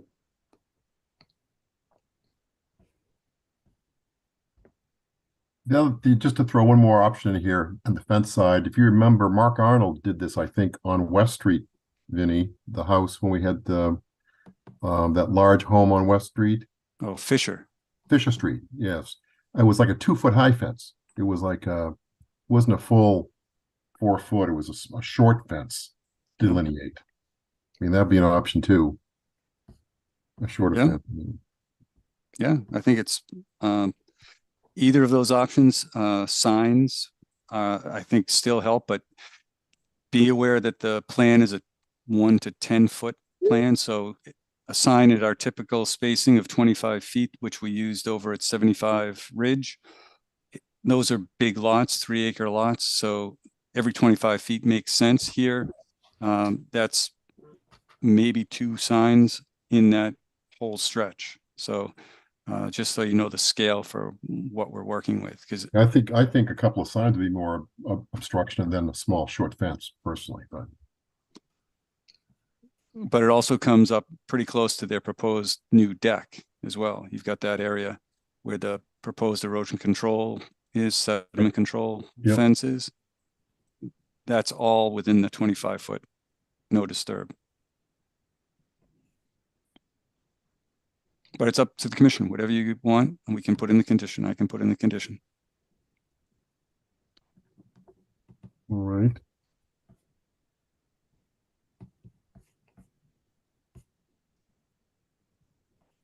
So Dan wants a sign, Justin wants a sign, Todd wants nothing, and Diane hasn't said anything. I was thinking 3 signs. 3 signs. Yeah, one at the left side. I'm looking at it, and one at that corner down there where there's a metal pipe, I think, and one smack dab in the middle. That way, should keep people cognizant of what's there.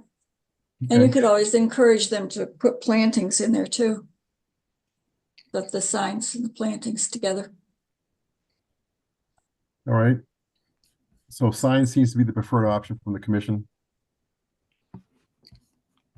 Could I, Greg, could I just put in one more comment? You sure can. Awesome.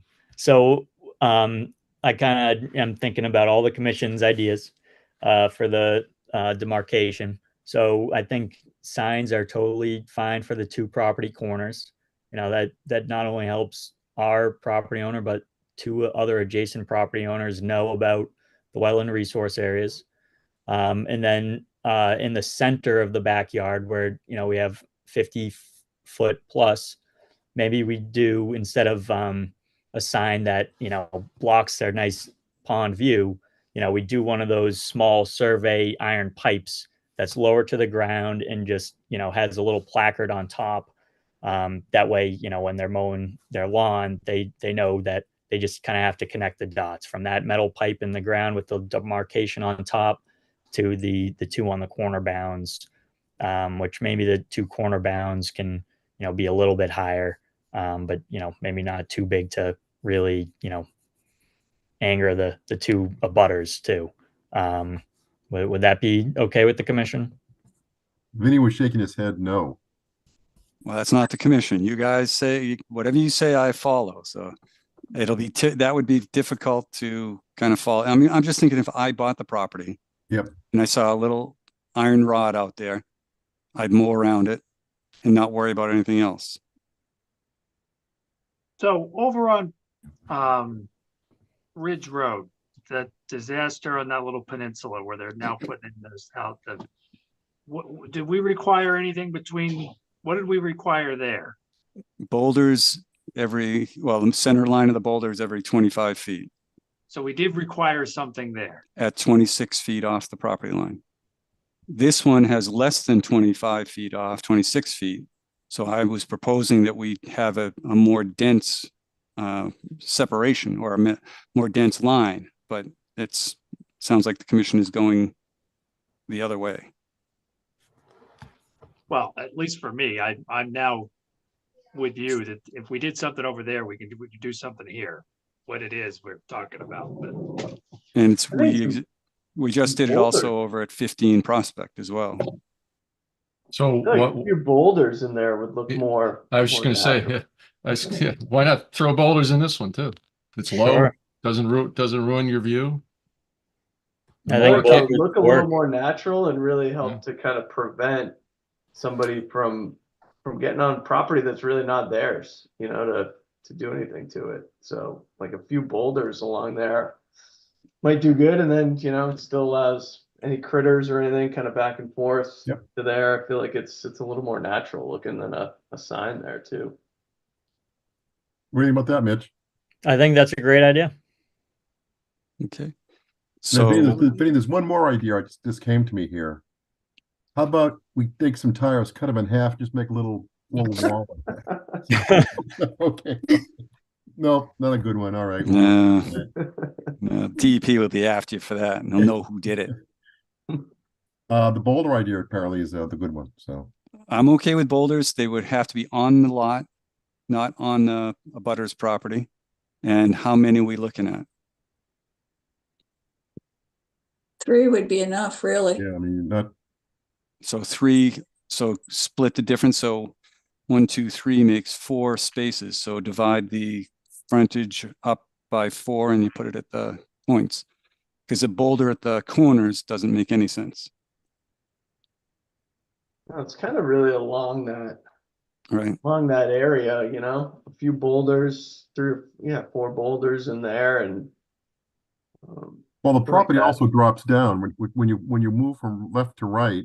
When you get up there toward the end, there's a walkway that goes down with a little bit of a grate, a fence at the end.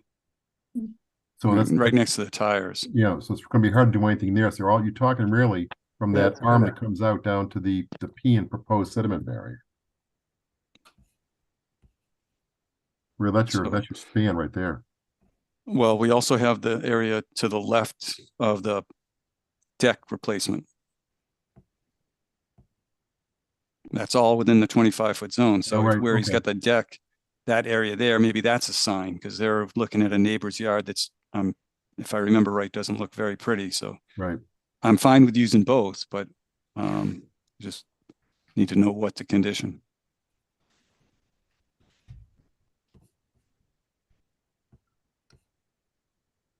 You're thinking a sign on the left and 3 boulders in the front? That sounds good. seems reasonable. That work? Yeah.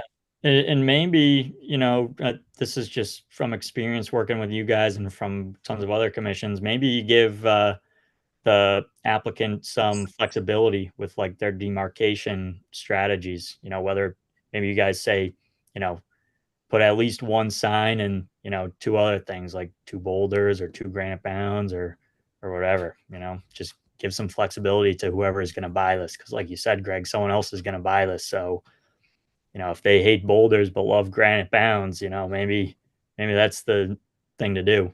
give them some options.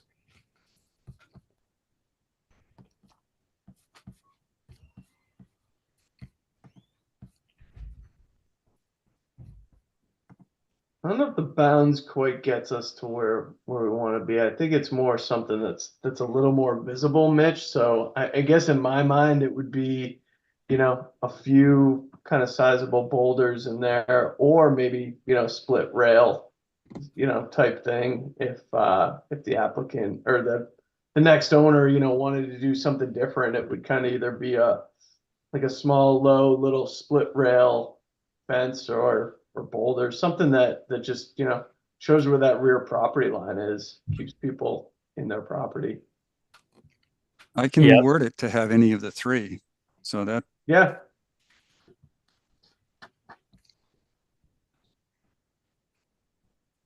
That seems reasonable, as long to give them some options and put it in the condition. Yeah. In the order.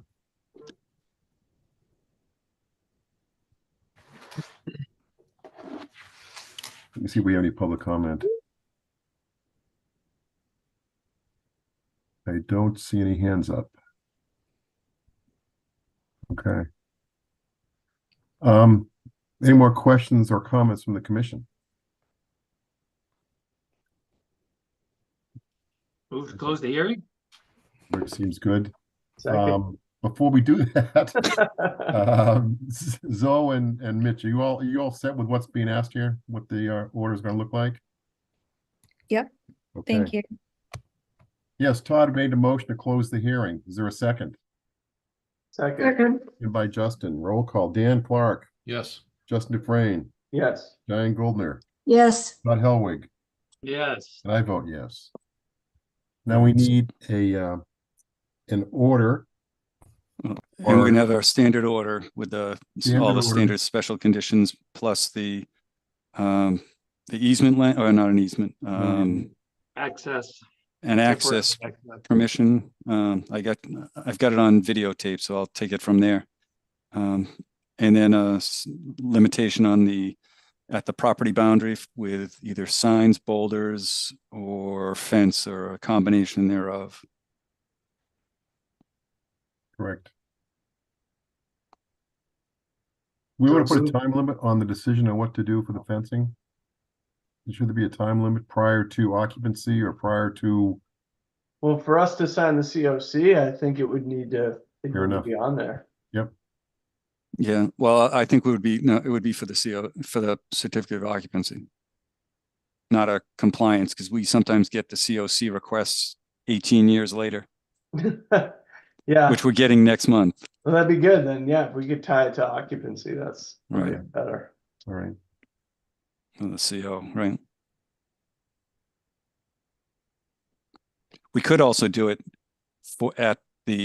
before a building permit gets done. So sometimes and that's what we required for 75 Ridge, because we knew they were going to be bumping up close. So we had them do it and put the boulders in place before they could get their building permit. They got their foundation permits and did it, but that way we were sure to have it and that they weren't going to accidentally encroach into the no disturb. But I don't think we need it here because they're just replacing in kind. So what are you talking, prior to occupancy, Vinny? Is that what we're looking at? Right now, prior to occupancy, yep. Okay. For 6 Hillside Road. Need a motion. Move to issue order of conditions with the conditions we just went through extensively for 6 Hillside Road, DEP 2471244. Second. Seconded by Dan. Roll call. Dan Clark, Yes. Justin Dufresne, Yes. Diane Goldner, yes. Todd Helwig, Yes. and I vote yes. All right. All right. So Thank you very much, I Commission. bet you guys you're glad to get rid of us on this one, I bet. Okay, No on problem. that one, we were also going to be looking for the recorded 2-bedroom deed restriction. I was just looking at the notes. So Yeah. we'd want to copy the 2-bedroom deed restriction before you get your building permit. That's part of your septic design. Oh, so they could never expand to 3 bedrooms or something? That's how the septic design was approved to be only a 2-bedroom system. So we get the deed restriction there. If it turns out that they're going to expand the system, they'd have to come back to us anyway, and then they expand the system, and then they can take that off their deed. Okay. I think that's fine. Yeah. Yeah. If you have questions, just give me a call. But that one, that's already required according to the Board of Health approval. Sounds good. Great. Thanks, folks. All right. Thanks, guys. Have a good one. Good night. Good night. All right. 0 Hudson Street's being continued, Vinnie, correct? They requested continuance, yes. Okay.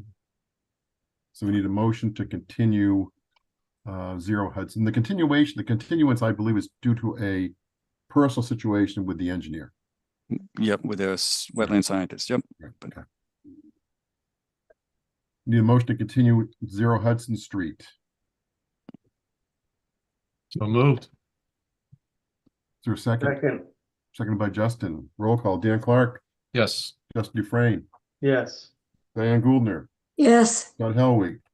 Yes. I vote yes.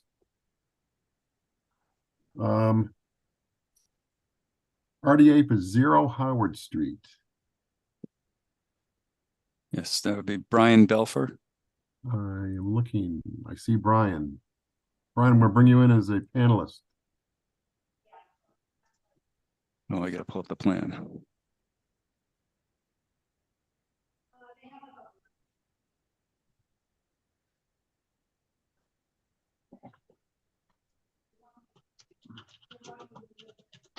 Hey, Brian. Good evening, everyone. Thank you for joining us. Absolutely. Thanks for having me. All right. We had an informal last month, right? Informal discussion about it. Indeed, yes. So Todd was not here, but you probably have an idea what's going on, Todd. But let's. Vinny, do you want to kind of just set us up here? And... Yeah, if you want, I can drive. I'll take the screen share.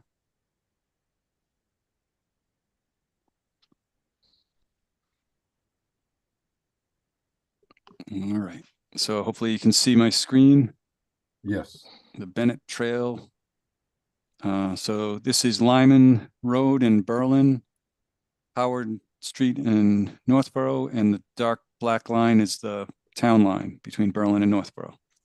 The wetlands are located in this area here. They flow from the Mount Pisgah area, flow north and cross under Lyman just beyond the parking area for this existing trail, Bennett Trail.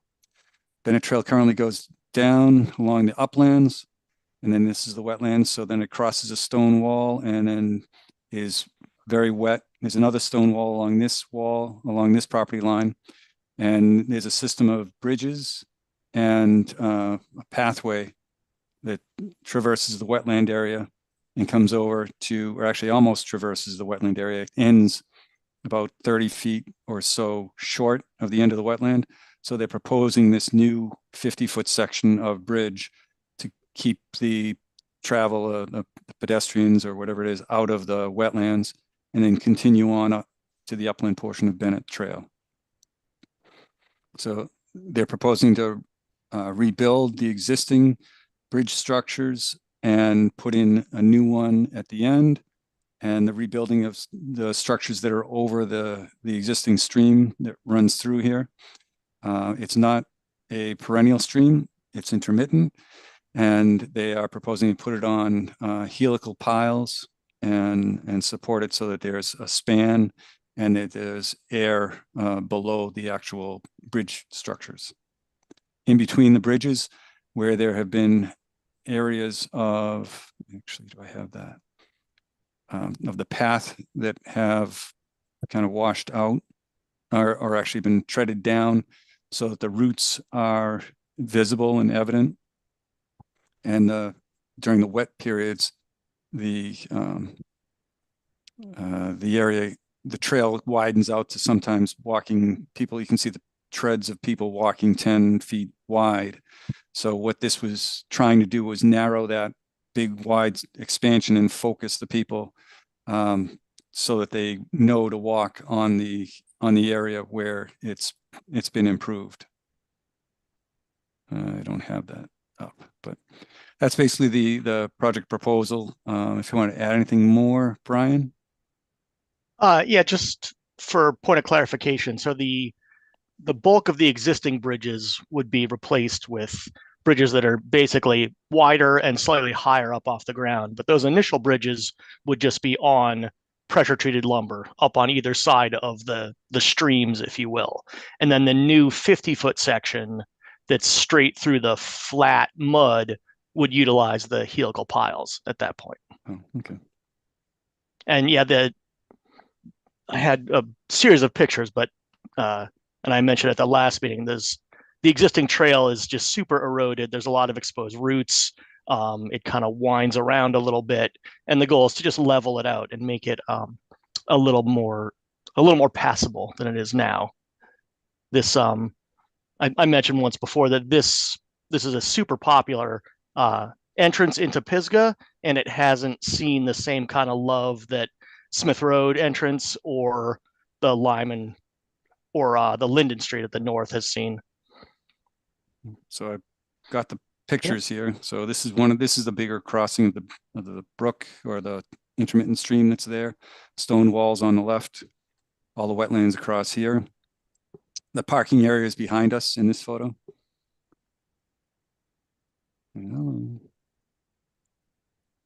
Okay. And this is looking back from where I was. The parking area is up here, and the trail is proposed to be right along this area here. And then we fast forward along the trail, see how it's widened out. People are walking in this whole stretch of the wetlands, trying to limit that and reduce that so that they follow these bridge sections. They'll be improved, widened, raised up a little. This is again looking back. This is the area that doesn't have the bridge that people are just traipsing through, kind of created stone pathways, but this new bridge structure will be raised up and provide access to get over to the upland in this area. And I think that's... Yeah, I think that, yeah, that pretty much covers what the goal is. We'll open up to questions. Vinny, one question here I had when we first heard about this, I think you expressed a concern about the use of a blue stone or crushed stone or some material. Yeah, he called out bluestone for the sections between these bridge sections, and bluestone is just a more expensive version of crushed stone. We didn't want crushed stone spread out around this area, and so what Brian has clarified was that it's just going to be in areas where the roots. I think there's another better picture. Yeah, kind of in this area here between these bridges, there's a lot of roots that have been, the areas have been packed down. Here it is. Yeah. This area here, it's been packed down so that it's not as easily passable. So it's just going to be filling in areas that when this is really swampy and wet, the stones stay up and out of the water. Mm-hmm. And the people can walk on drier land. So there's really less impact to the wetlands. And the stones are clean, so any water just washes off there and goes in. So it's kind of a win for both sides, but it's a connecting path that goes all along through here. Okay. Very good. And you can correct me if I misspoke, Brian. No, that's totally correct. We would just do we'd be creating the visual element of a trail for people to follow, and also just leveling out with either 3/4 crushed bluestone or some other 3/4 crushed stone. That's just, I called that one out because that's common and useful, and it kind of settles in quite nicely as far as for people, walking on it. Mm-hmm. Doesn't wash away. So, well, the trail's in rough shape for sure. This is going to be a significant improvement. Questions, comments from the commission? Yeah, I'm familiar with it, and it's a mess, and we're not going to stop people from going through there, so it needs to be fixed. I'm with Todd. I've been on that trail many times. It could use some improvement, so I think this sounds great.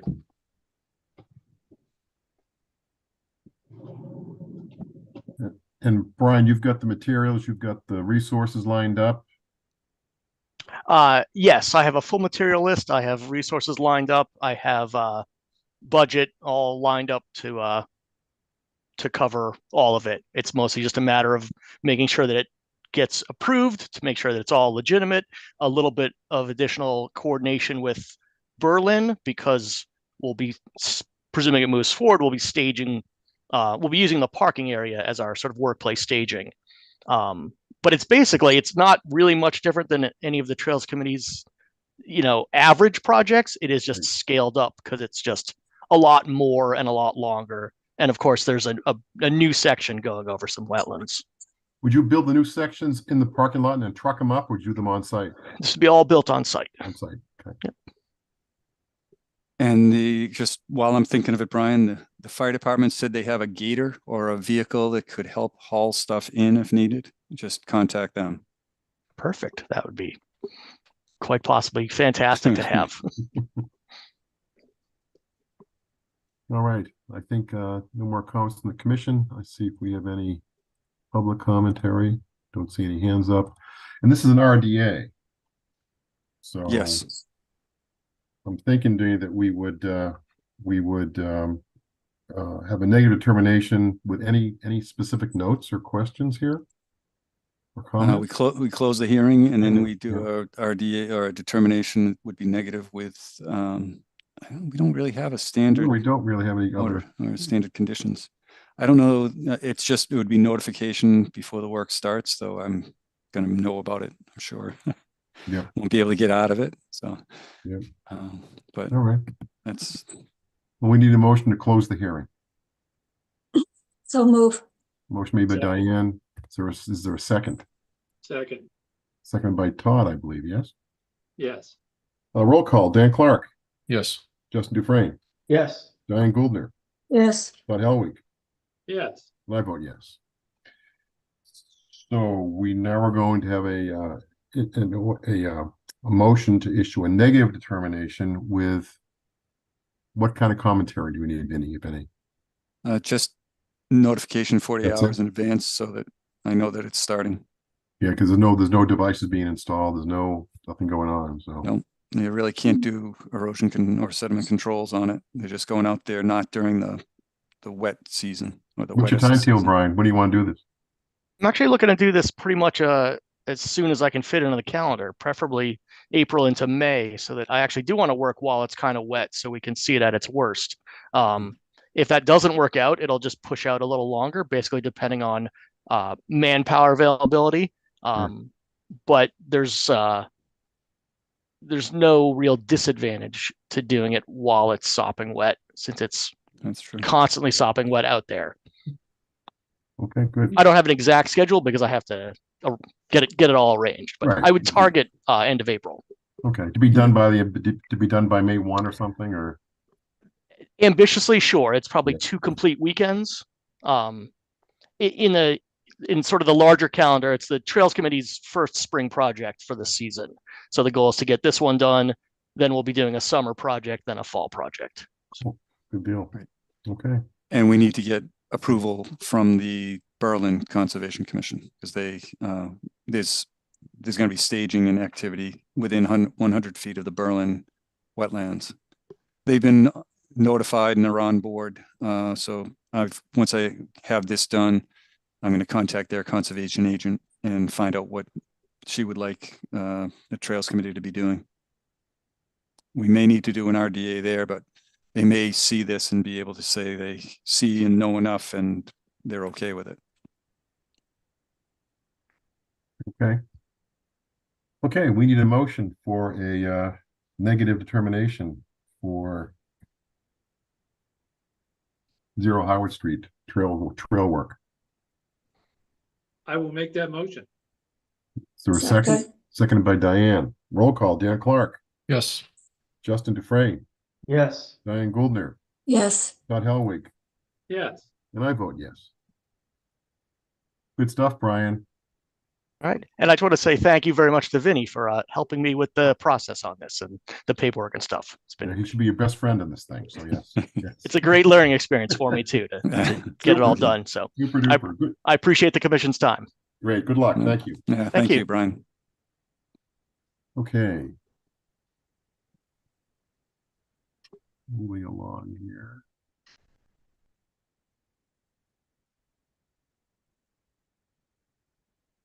Requested for an amended order of conditions for 5 Barefoot Road.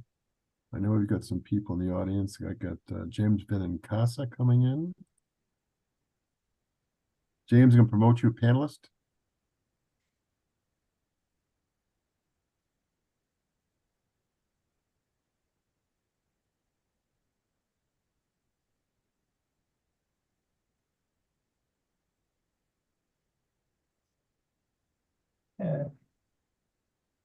Hi, can you hear us?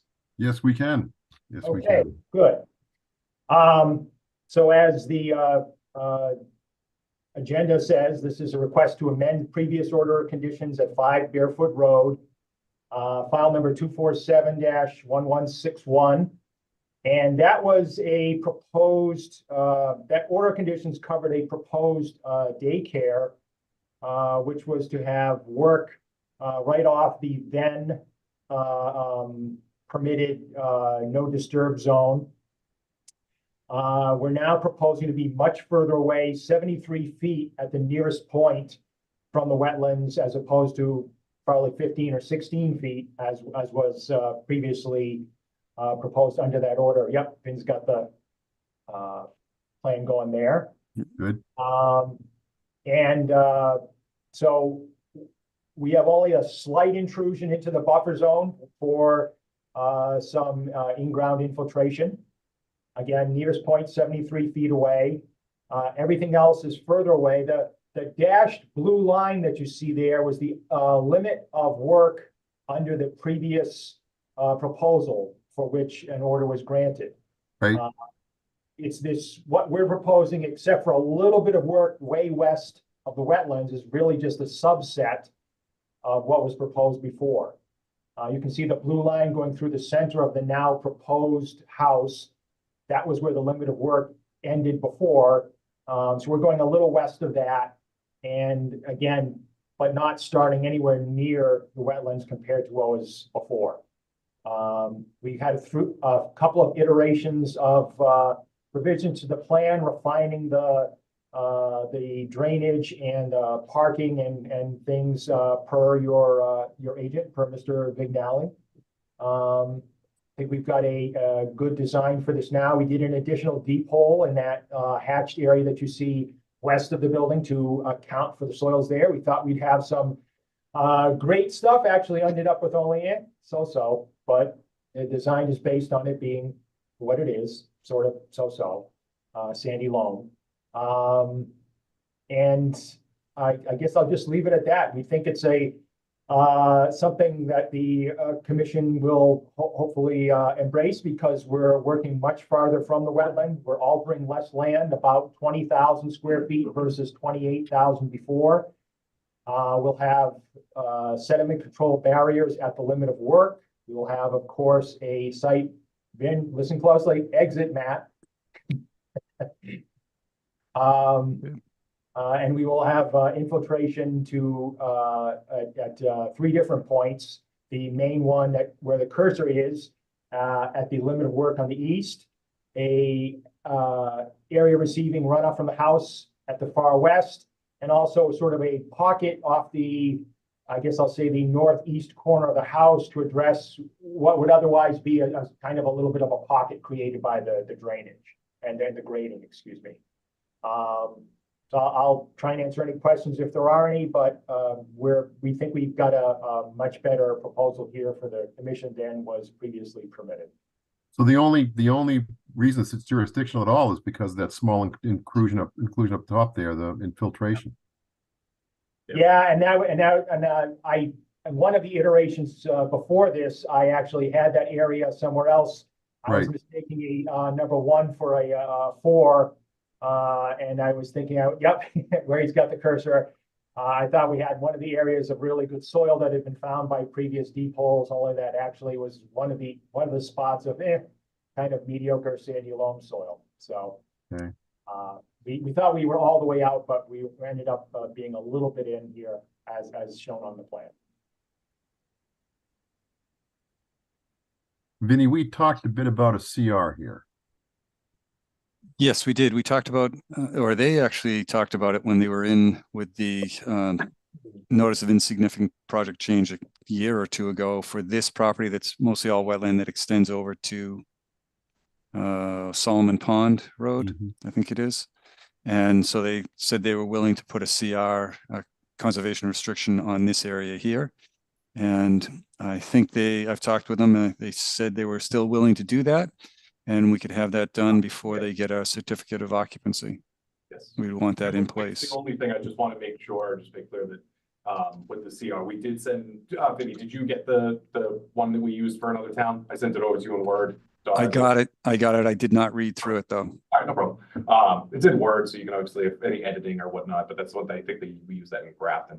I just want to make sure that, you know, that we can get all of our permits and everything on this area before I would put that restriction on it as well, because I don't want to all of a sudden get locked out for some odd reason. There's no reason that we shouldn't be able to get our permit on this one, and then all of a sudden I lost that area that was previously permitted to build on. We have no problem going to this spot, but I just don't want to.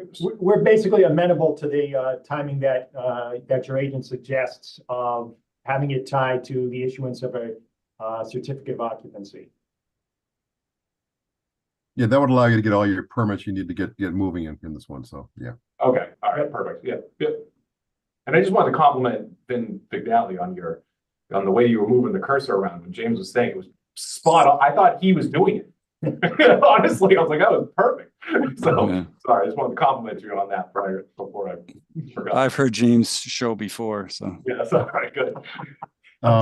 Another question we had here, Vinny and I were talking, when we were out there the other day, there's a pathway that exists from I guess Pondview Way, is it? Across onto Barefoot. Yes. So the only thing with that is obviously for liability reasons. It would be, I really can't continue that. I'm open to ideas if the, association wants to do something, but for liability reasons, I don't want to commit to the board that I can do that until we make sure that we're covered as far as that goes. I don't want to commit to that to you guys unless I know that, we're covered in another way, liability. I just don't want to open myself up to that. Is that where it was, Vinny? I thought it was further back, no? Yeah, no, it was when we were standing right out here, we could see that stake for the corner there. Oh yeah. And right. it looked like it was going right out through here. Yep. So it's really not, I think this is probably one of Todd's specials where we don't ask, don't tell. Just they leave it as it is because there's going to be pavement right here. I can zoom in a little to see it better. We can't officially encourage it, but there won't be a guard. Right. So they're filling this area for an underground system, and there's only going to be paving on this corner. So the idea that 3-to-1 grade there, it's and around that infiltration. right, and 3-to-1, there's no fence proposed here. There's a wall here and a fence there because of the slope in the top of the wall, but here it's open. So worst case is the trail would end up being worn in over here if it exists. So I don't think the town needs any easement or official approval for it. So as long as they don't propose to put a fence across, I think the people in the neighborhood that use that will be appreciative of that. Vinny, did we have any signage in the initial order? I don't think you had signs back when this was originally ordered, but I think one of our standard conditions is to have a sign on this because there are fences here. We could have them put a sign every 25 foot is the standard wording in the standard condition. So every 25 foot, a sign or a boulder or a fence, and they're already going to have the fence there. So all they have to do is mount a sign onto the fence. Okay. I don't think we had signs. I missed that one. I'm not sure we need that every 25 feet. That seems a lot of signs, but. Yeah. Anyway, And Commissioner, where would it be, Greg? It would really just be kind of near that infiltration basin, right? Is that the only buffer zone we have there? Is on the It's really Oh, down I'm there. sorry. That's right. Because the Oh, wetlands yeah, are over here. right. They're not over there. So Right. this is the area. So we actually, we're not Right. even within the 25. So I don't know that we need signs at all. You're Yeah. right. Okay. Yeah. Thank you, Justin. That's Oh, right. right. I- So use the word right up to the well. Any questions, comments from the commission? I have a question about parking and I guess people would just be driven in. Are they bussed in or brought in by private car? And then there's only parking for what, six automobiles, I guess. There's a few more to the west, Diane. Okay. Oh, okay. There's one van that stays there, which is the handicap spot. There's there's 2 staff, so we like to have, the ideal situation is at the minimum of 6. We like to have 1 for our vans, 2, there's 2 staff members, so shift change I need 4, and then if there's maybe a guest or somebody there, then that really gives us the 6. It's nice to have more if there's more guests, but we just have to really try to maintain it at least 6. And they have 9 proposed. Yeah.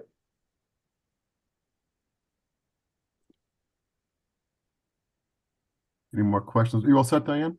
Are the people being bussed in or brought in by private car and there's just a flow of traffic at certain times?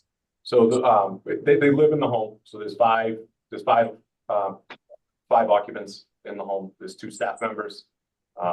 This is for people with traumatic brain injury. So it's stroke victim strokes or multiple things. My brother's cerebral palsy, and he's in a home. A friend that got hit by a bus, he's in a home. Or a lot of, I think, but 60% are stroke victims. They live in the home full time. Like I said, there's 2 staff members there to help them, and then they have their van, the van that they use to go out back and forth. A lot of them will be in wheelchairs and whatnot. And then, but yes, I'm sorry. The question was, they do live in the home. Okay. Hold on. And the way that the driveway is set up with the crescent is quite by intention, because some of the few complaints you have about a facility like this is if a van comes at 10 p.m. and the van is backing up and you hear the beeping or whatever, and people get annoyed by that. This way, the van essentially never has to back up when dropping somebody off, and can be quieter for anybody in the area. That's pretty much our number one only really complaint is the backup alarms on the vans. So the horseshoe is to try and eliminate that as much as possible. That's a good idea. You all set, Diane? Yep. Okay. Any other questions from the commission? Again, this is an amended order. Let me see if we have any public comment here. I see a hand up. Carrie Weber. Carrie, go ahead and talk. You should be unmuted.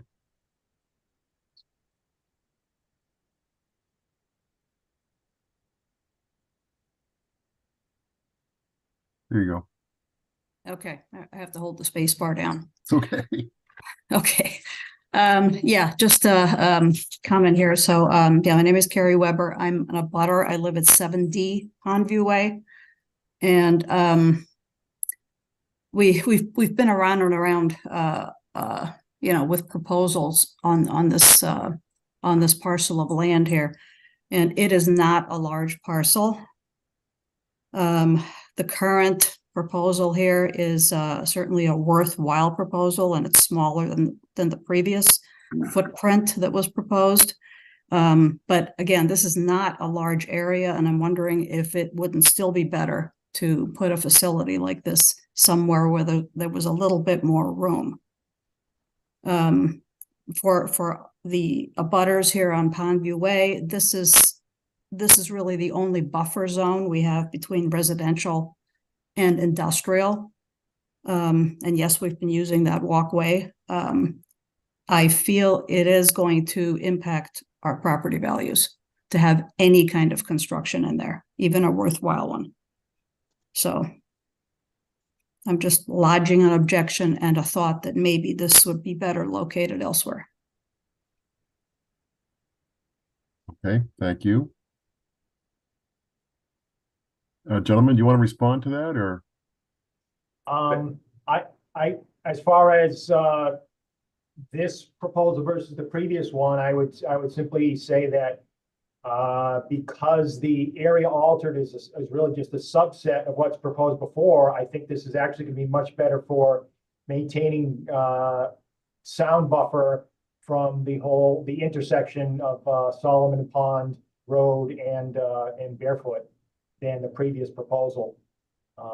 You know, the trees removed here are really in the way of sound coming from the perhaps from the facility across the street, which if the couple of times I've been there or anything to judge by, makes very little sound, certainly compared to the intersection noise.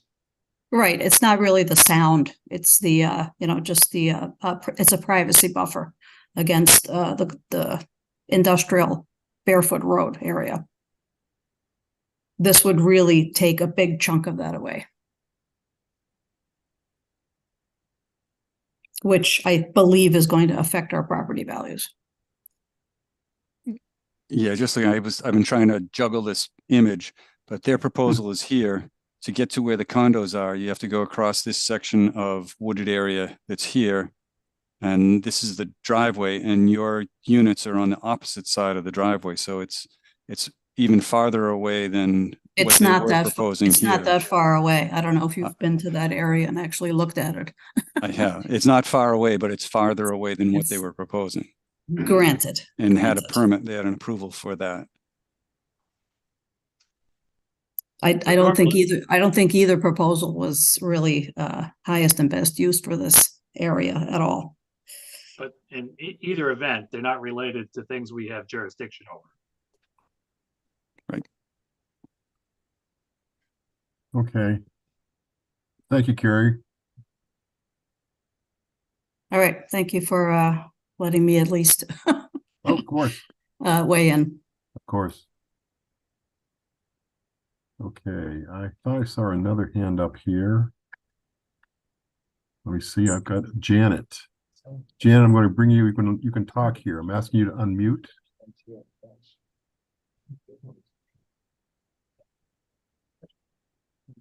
How's that? It's good, we can hear you. Okay. My concern is what type of one second, Janet, could you please identify yourself and your location? My name is Janet Sandstrom. I live at 1B Pondview Way. Thank you. My concern is what type of a fence are we going to have there?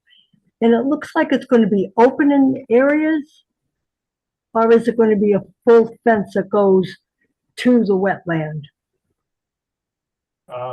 Maybe Mr. Chairman, I'd say maybe there's a misconception about just how much fence there is. The dashed line with the orange sort of highlighting of it at the limit of work is the sediment control barrier. Oh, okay. It's not a permanent fence. I see. So is there a possibility that we can get some kind of a barrier there with a fence? Fencing is proposed in 2 locations now where I always want to say cursor, but it's funny calling a hand a cursor. where the hand is going there off of the parking, and a little further on where it would be separating the house from development further to the southeast. That's going to be a fence? Correct. There'll be a fence atop a low retaining wall in both of those locations. What kind of a fence is it going to be? A split rail fence. It's really just for safety and for somebody not falling over, just so somebody can stand there and look off into the woods. Has gaze as they may wish. Is there any way we could put up some kind of a privacy fence? At this time, there's no plan for a privacy fence. I'm sorry, would you repeat that? At this time, no, we're not proposing a privacy fence at this point. Well, I think the residents deserve to get a fence of some kind, privacy fence, because it is, even though it's wooded, noise travels, and that is a bit. We hear the road noise from Barefoot Road. I'm sure we're going to hear vans backing up and cars in and out. I feel as though that a privacy fence should be constructed by the people who are building the building. Well, I think I would just note that this is not really a Conservation Commission issue. But we can bring it up to contact us. Yeah, I mean, we can bring it up to the agency that's going to be running this and ask them how they feel about it. Okay, as long as you're thinking about it, because that is a very strong point here, to have a fence. Yeah, it's a good idea, James, to bring that up to the agency. I appreciate that. Yep. Thank you. There, thank you, Janet. Okay, let's see. We've got I've got Ellen Farr with her hand up. Let's see what's here.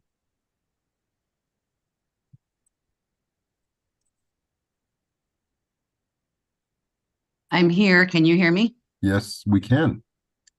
I'm Ellen Farrar. I'm at 1A Pondview Way. And it's maybe it's an add-on to Janet's question, but it's just not clear from this picture. I apologize, and I've been following along here. But along the dotted perimeter, can you explain how much footage there is of trees? So that white area you're saying is all trees, and does it run the full length of that dotted perimeter, and for how many feet? Towards Pondview Way. Sure. The area that's not colored is area that's to be left alone. And if you look on the view we have there now, the sort of a triangular bottom to the property lines. There's an area there where the sediment control barrier will be off of the property line by several feet, but then on each sort of side of the triangle, if you will, both rising left and right, the sediment control barrier is going to be close to the property line limit. Obviously, we're not going over onto anyone else's property. Those trees on adjacent property is going to be left alone. There are treed areas to the far west of the proposed house that are going to be left alone. And there's obviously, one of the focuses here was that a large area closer to the wetland to the east of the proposed development is to be entirely left alone. So along that full dotted perimeter or the blue property line, there is going to be trees for some number of feet towards Pondview Way? Well, I'm not exactly sure what you're asking me what you're asking me, because as I said, if you're looking on that property line that you see there, the designation saying residence C, and a little further along, it says 198.37 feet. For much of that property line, the limit of work and the sediment control barrier is going to be just off the property line. But obviously beyond that blue line is another property. We're not obviously touching and a butter's land, and that's going to be left alone. And as I think Vin McNally was saying, there's varying 100 feet or more in certain areas of woods that's going to remain untouched. No, that's great. So there's 100 feet or more along that blue perimeter untouched. Not along the blue perimeter, beyond the blue perimeter. Yeah. Sorry about that. No. That's helpful.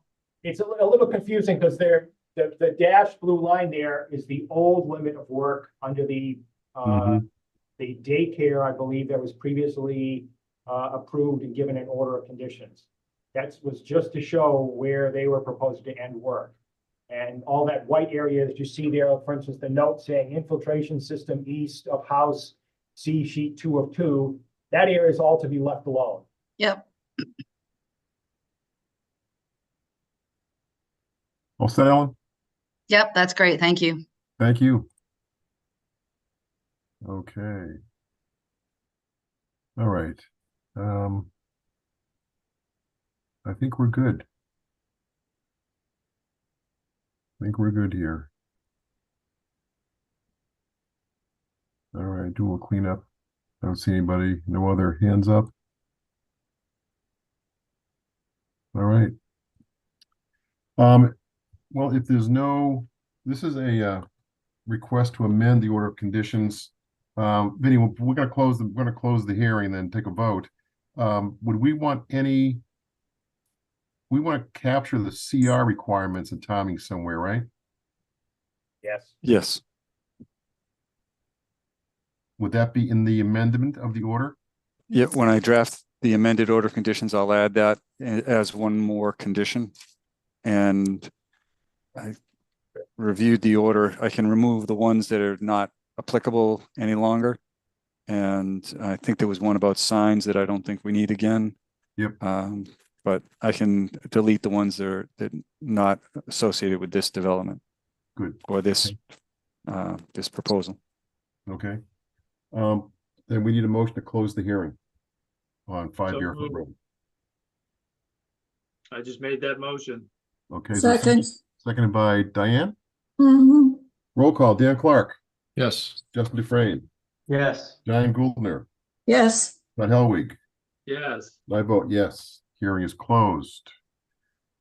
Now we're going to issue an amended order of conditions with, we need a motion to issue an amended order of conditions with notes around the CR, Vinny, is that it?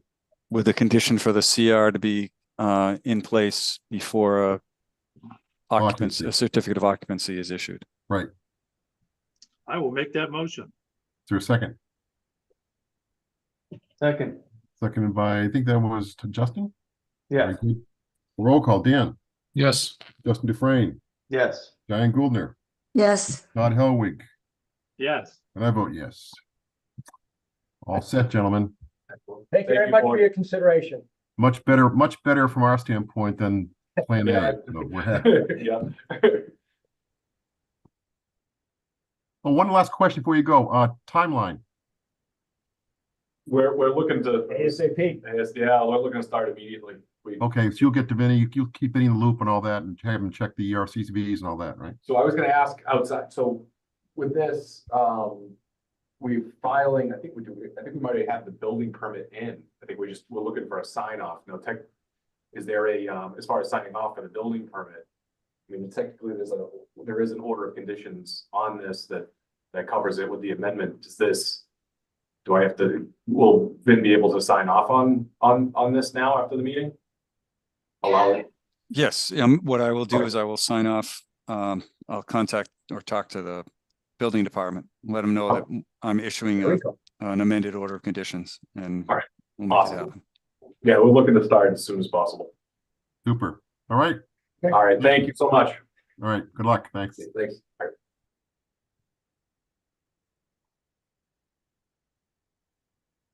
Okay.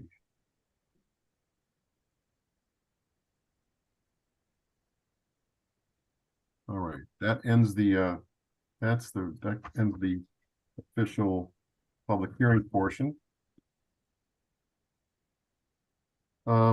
Let's see if we can get through the stuff really quickly. Violation, Vinny, 128 Davis Street. Cool. Yes, we had a property, actually it was found to have,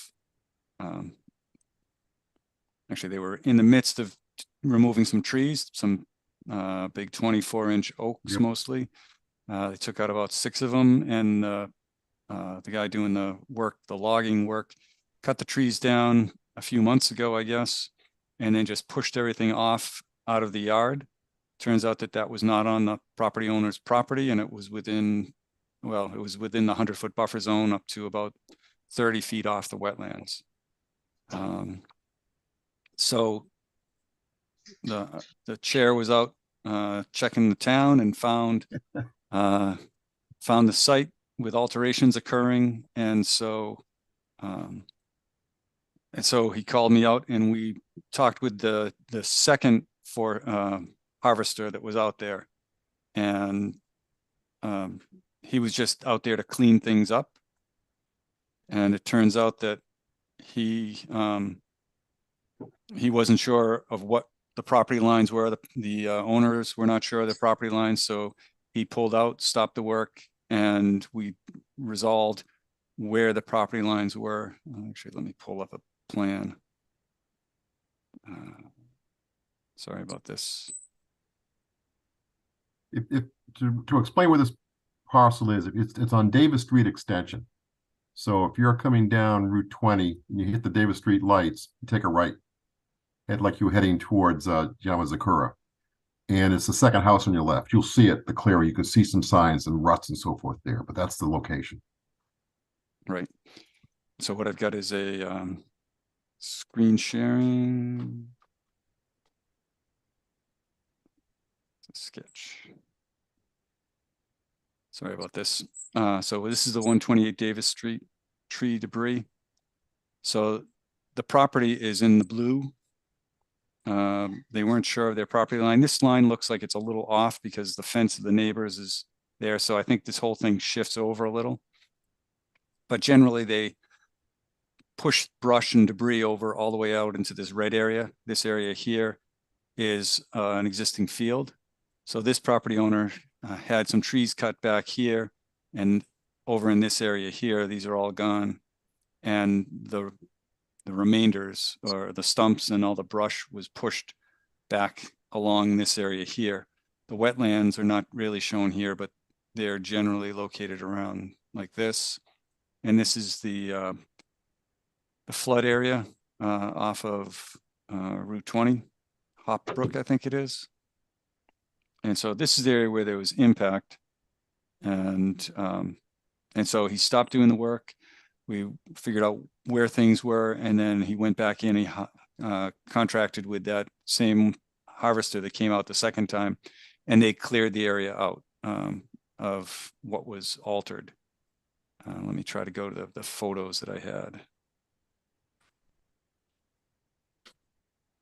So this is looking from the back, the southern corner of the property.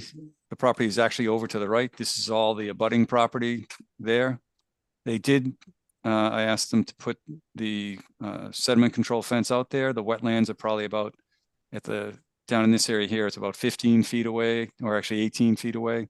And up here, it's probably 30 feet away. But this kept any sediment from going beyond the work area. And they went out and cleaned it. This was piled high. Actually, maybe I should have done the other picture first. This was the before picture. The other picture was taken from this area here, looking back. So all this kind of brush, branches, trunks were sitting in the area within the 100-foot buffer zone. And this was the open yard area that was on the abutting property. So that's what it looked like looking in one direction with the wetland in the back. And this is looking from this way back to the photo was taken from like right about here, looking this way. So it's looking back after they cleaned the area up. So it wasn't impact in the buffer zone. They didn't get into the wetlands. They were very close with this, but he's removed all the debris and cleaned it up. So I think it's kind of been addressed, but just wanted to kind of bring the commission up to date on it. Okay.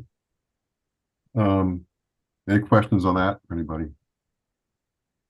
Informal discussions, Vinny, we got 4 of them here. Harrington Lane, project status before street acceptance.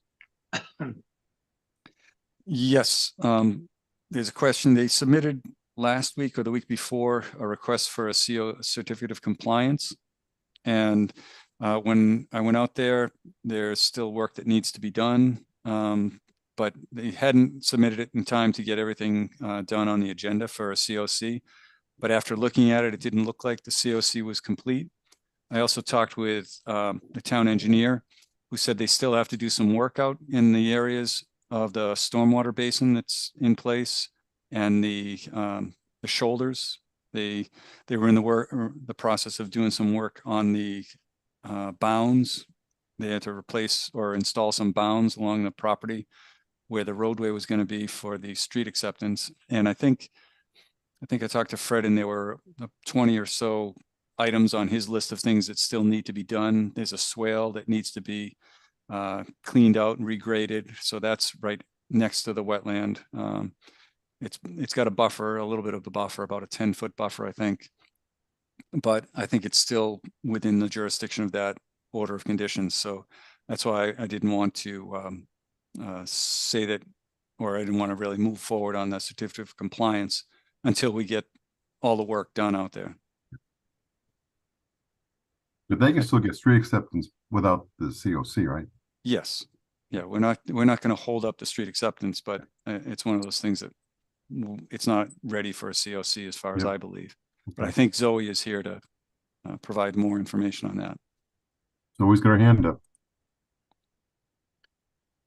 Hold on a second here, Zoe. Let me do this. I'm in. Oh, you're in. Yeah, I've been bouncing you out and sending you back saying, what's she still here for? So yeah, I'm sorry about that. I got kicked out a few times, but this is why. It made me back as a panelist each time, but I wasn't trying to come back as a panelist. But okay, yes, I'm here just to for any questions regarding Harrington Lane.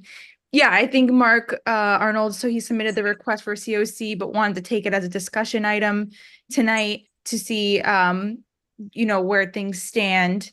And I don't know if you guys want me to go over the conditions out there and what was proposed and what the as-built, but what was submitted was that so for the COC, the wetland replication area, the monitoring has been done for it. The proposed area was 600, the as-built was 660. There was 5 linear feet of less of bank impacts. The as-built was 20 square feet and the proposed was 25. And then there was minor shifting of the stormwater head walls and a few other small things. But we're under the impression, as far as the wetland resource areas go, that the area looks good and isn't within compliance. So I might have missed the beginning of what was missing in the COC request. Well, Vinny, we wanted 2 growing seasons, right? We've got 1. So we submitted 2 growing seasons for the wetland replication area. Yeah, we can do I think there's justification to a partial COC for the wetlands replication, but the bigger issue is, I'm trying to pull up some photos again, just don't want to take too long, but come on.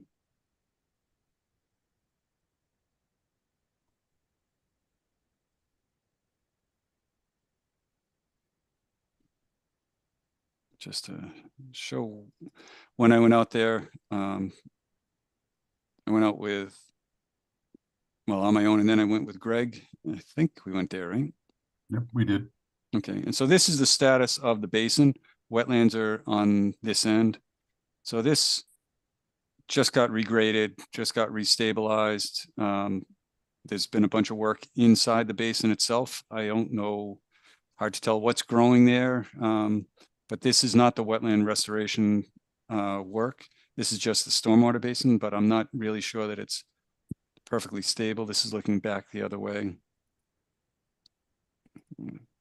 So what do we do?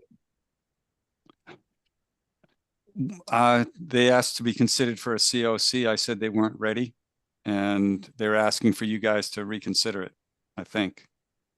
Is that right? Because it doesn't sound like that's promising.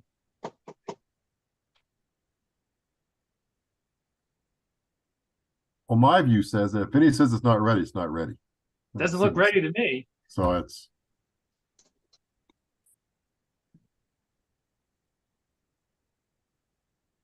And it isn't going to hold up the street acceptance. So Nope. It's not. So Vinny, could you maybe, since it's 8:45, could you maybe send Zoe a note with what's Yep. why it's not ready from your perspective? Absolutely. Yep, absolutely. And then we can go from there, Zoe. Okay, sounds good. Yeah, so looking for more stabilization around the stormwater basin. Yeah, he'll send you a note. I'll what send you a what he's list. looking for. Yep. Yeah, Okay. probably be Thursday or so. All right, thank you. It will not hold up the street acceptance, so that can go to town meeting. This will be, hopefully we can get this cleared up by next month, hopefully one way or the other, so. All right, sounds good. Thank you very much. Okay, thanks, Zoe. I'm gonna eliminate you now. So. I'll take it. Thanks. Okay. I won't come back, I promise. Okay. Thank you. Okay. Forest stewardship update. No change. No change. I can go We've into it made some more. progress on the contract though with the town manager, right? Yes, town manager's made some advances. I'm still trying to get a draft version or a signed version from the Wigmore Forestry Resources. Okay. Bartlett Pond invasive plant management contract.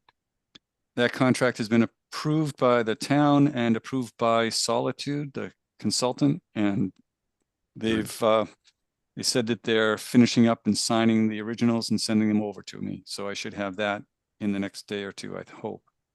And then they're going to probably be coming in because they need a notice of intent to do the work. Yep. And they have until the 22nd, I think it is, of this month to submit to get the notice of intent on the agenda for our next meeting, which I expect will happen. Good, good. Because they want to do something this summer, right? They're going to be doing it in May. Yes. Good.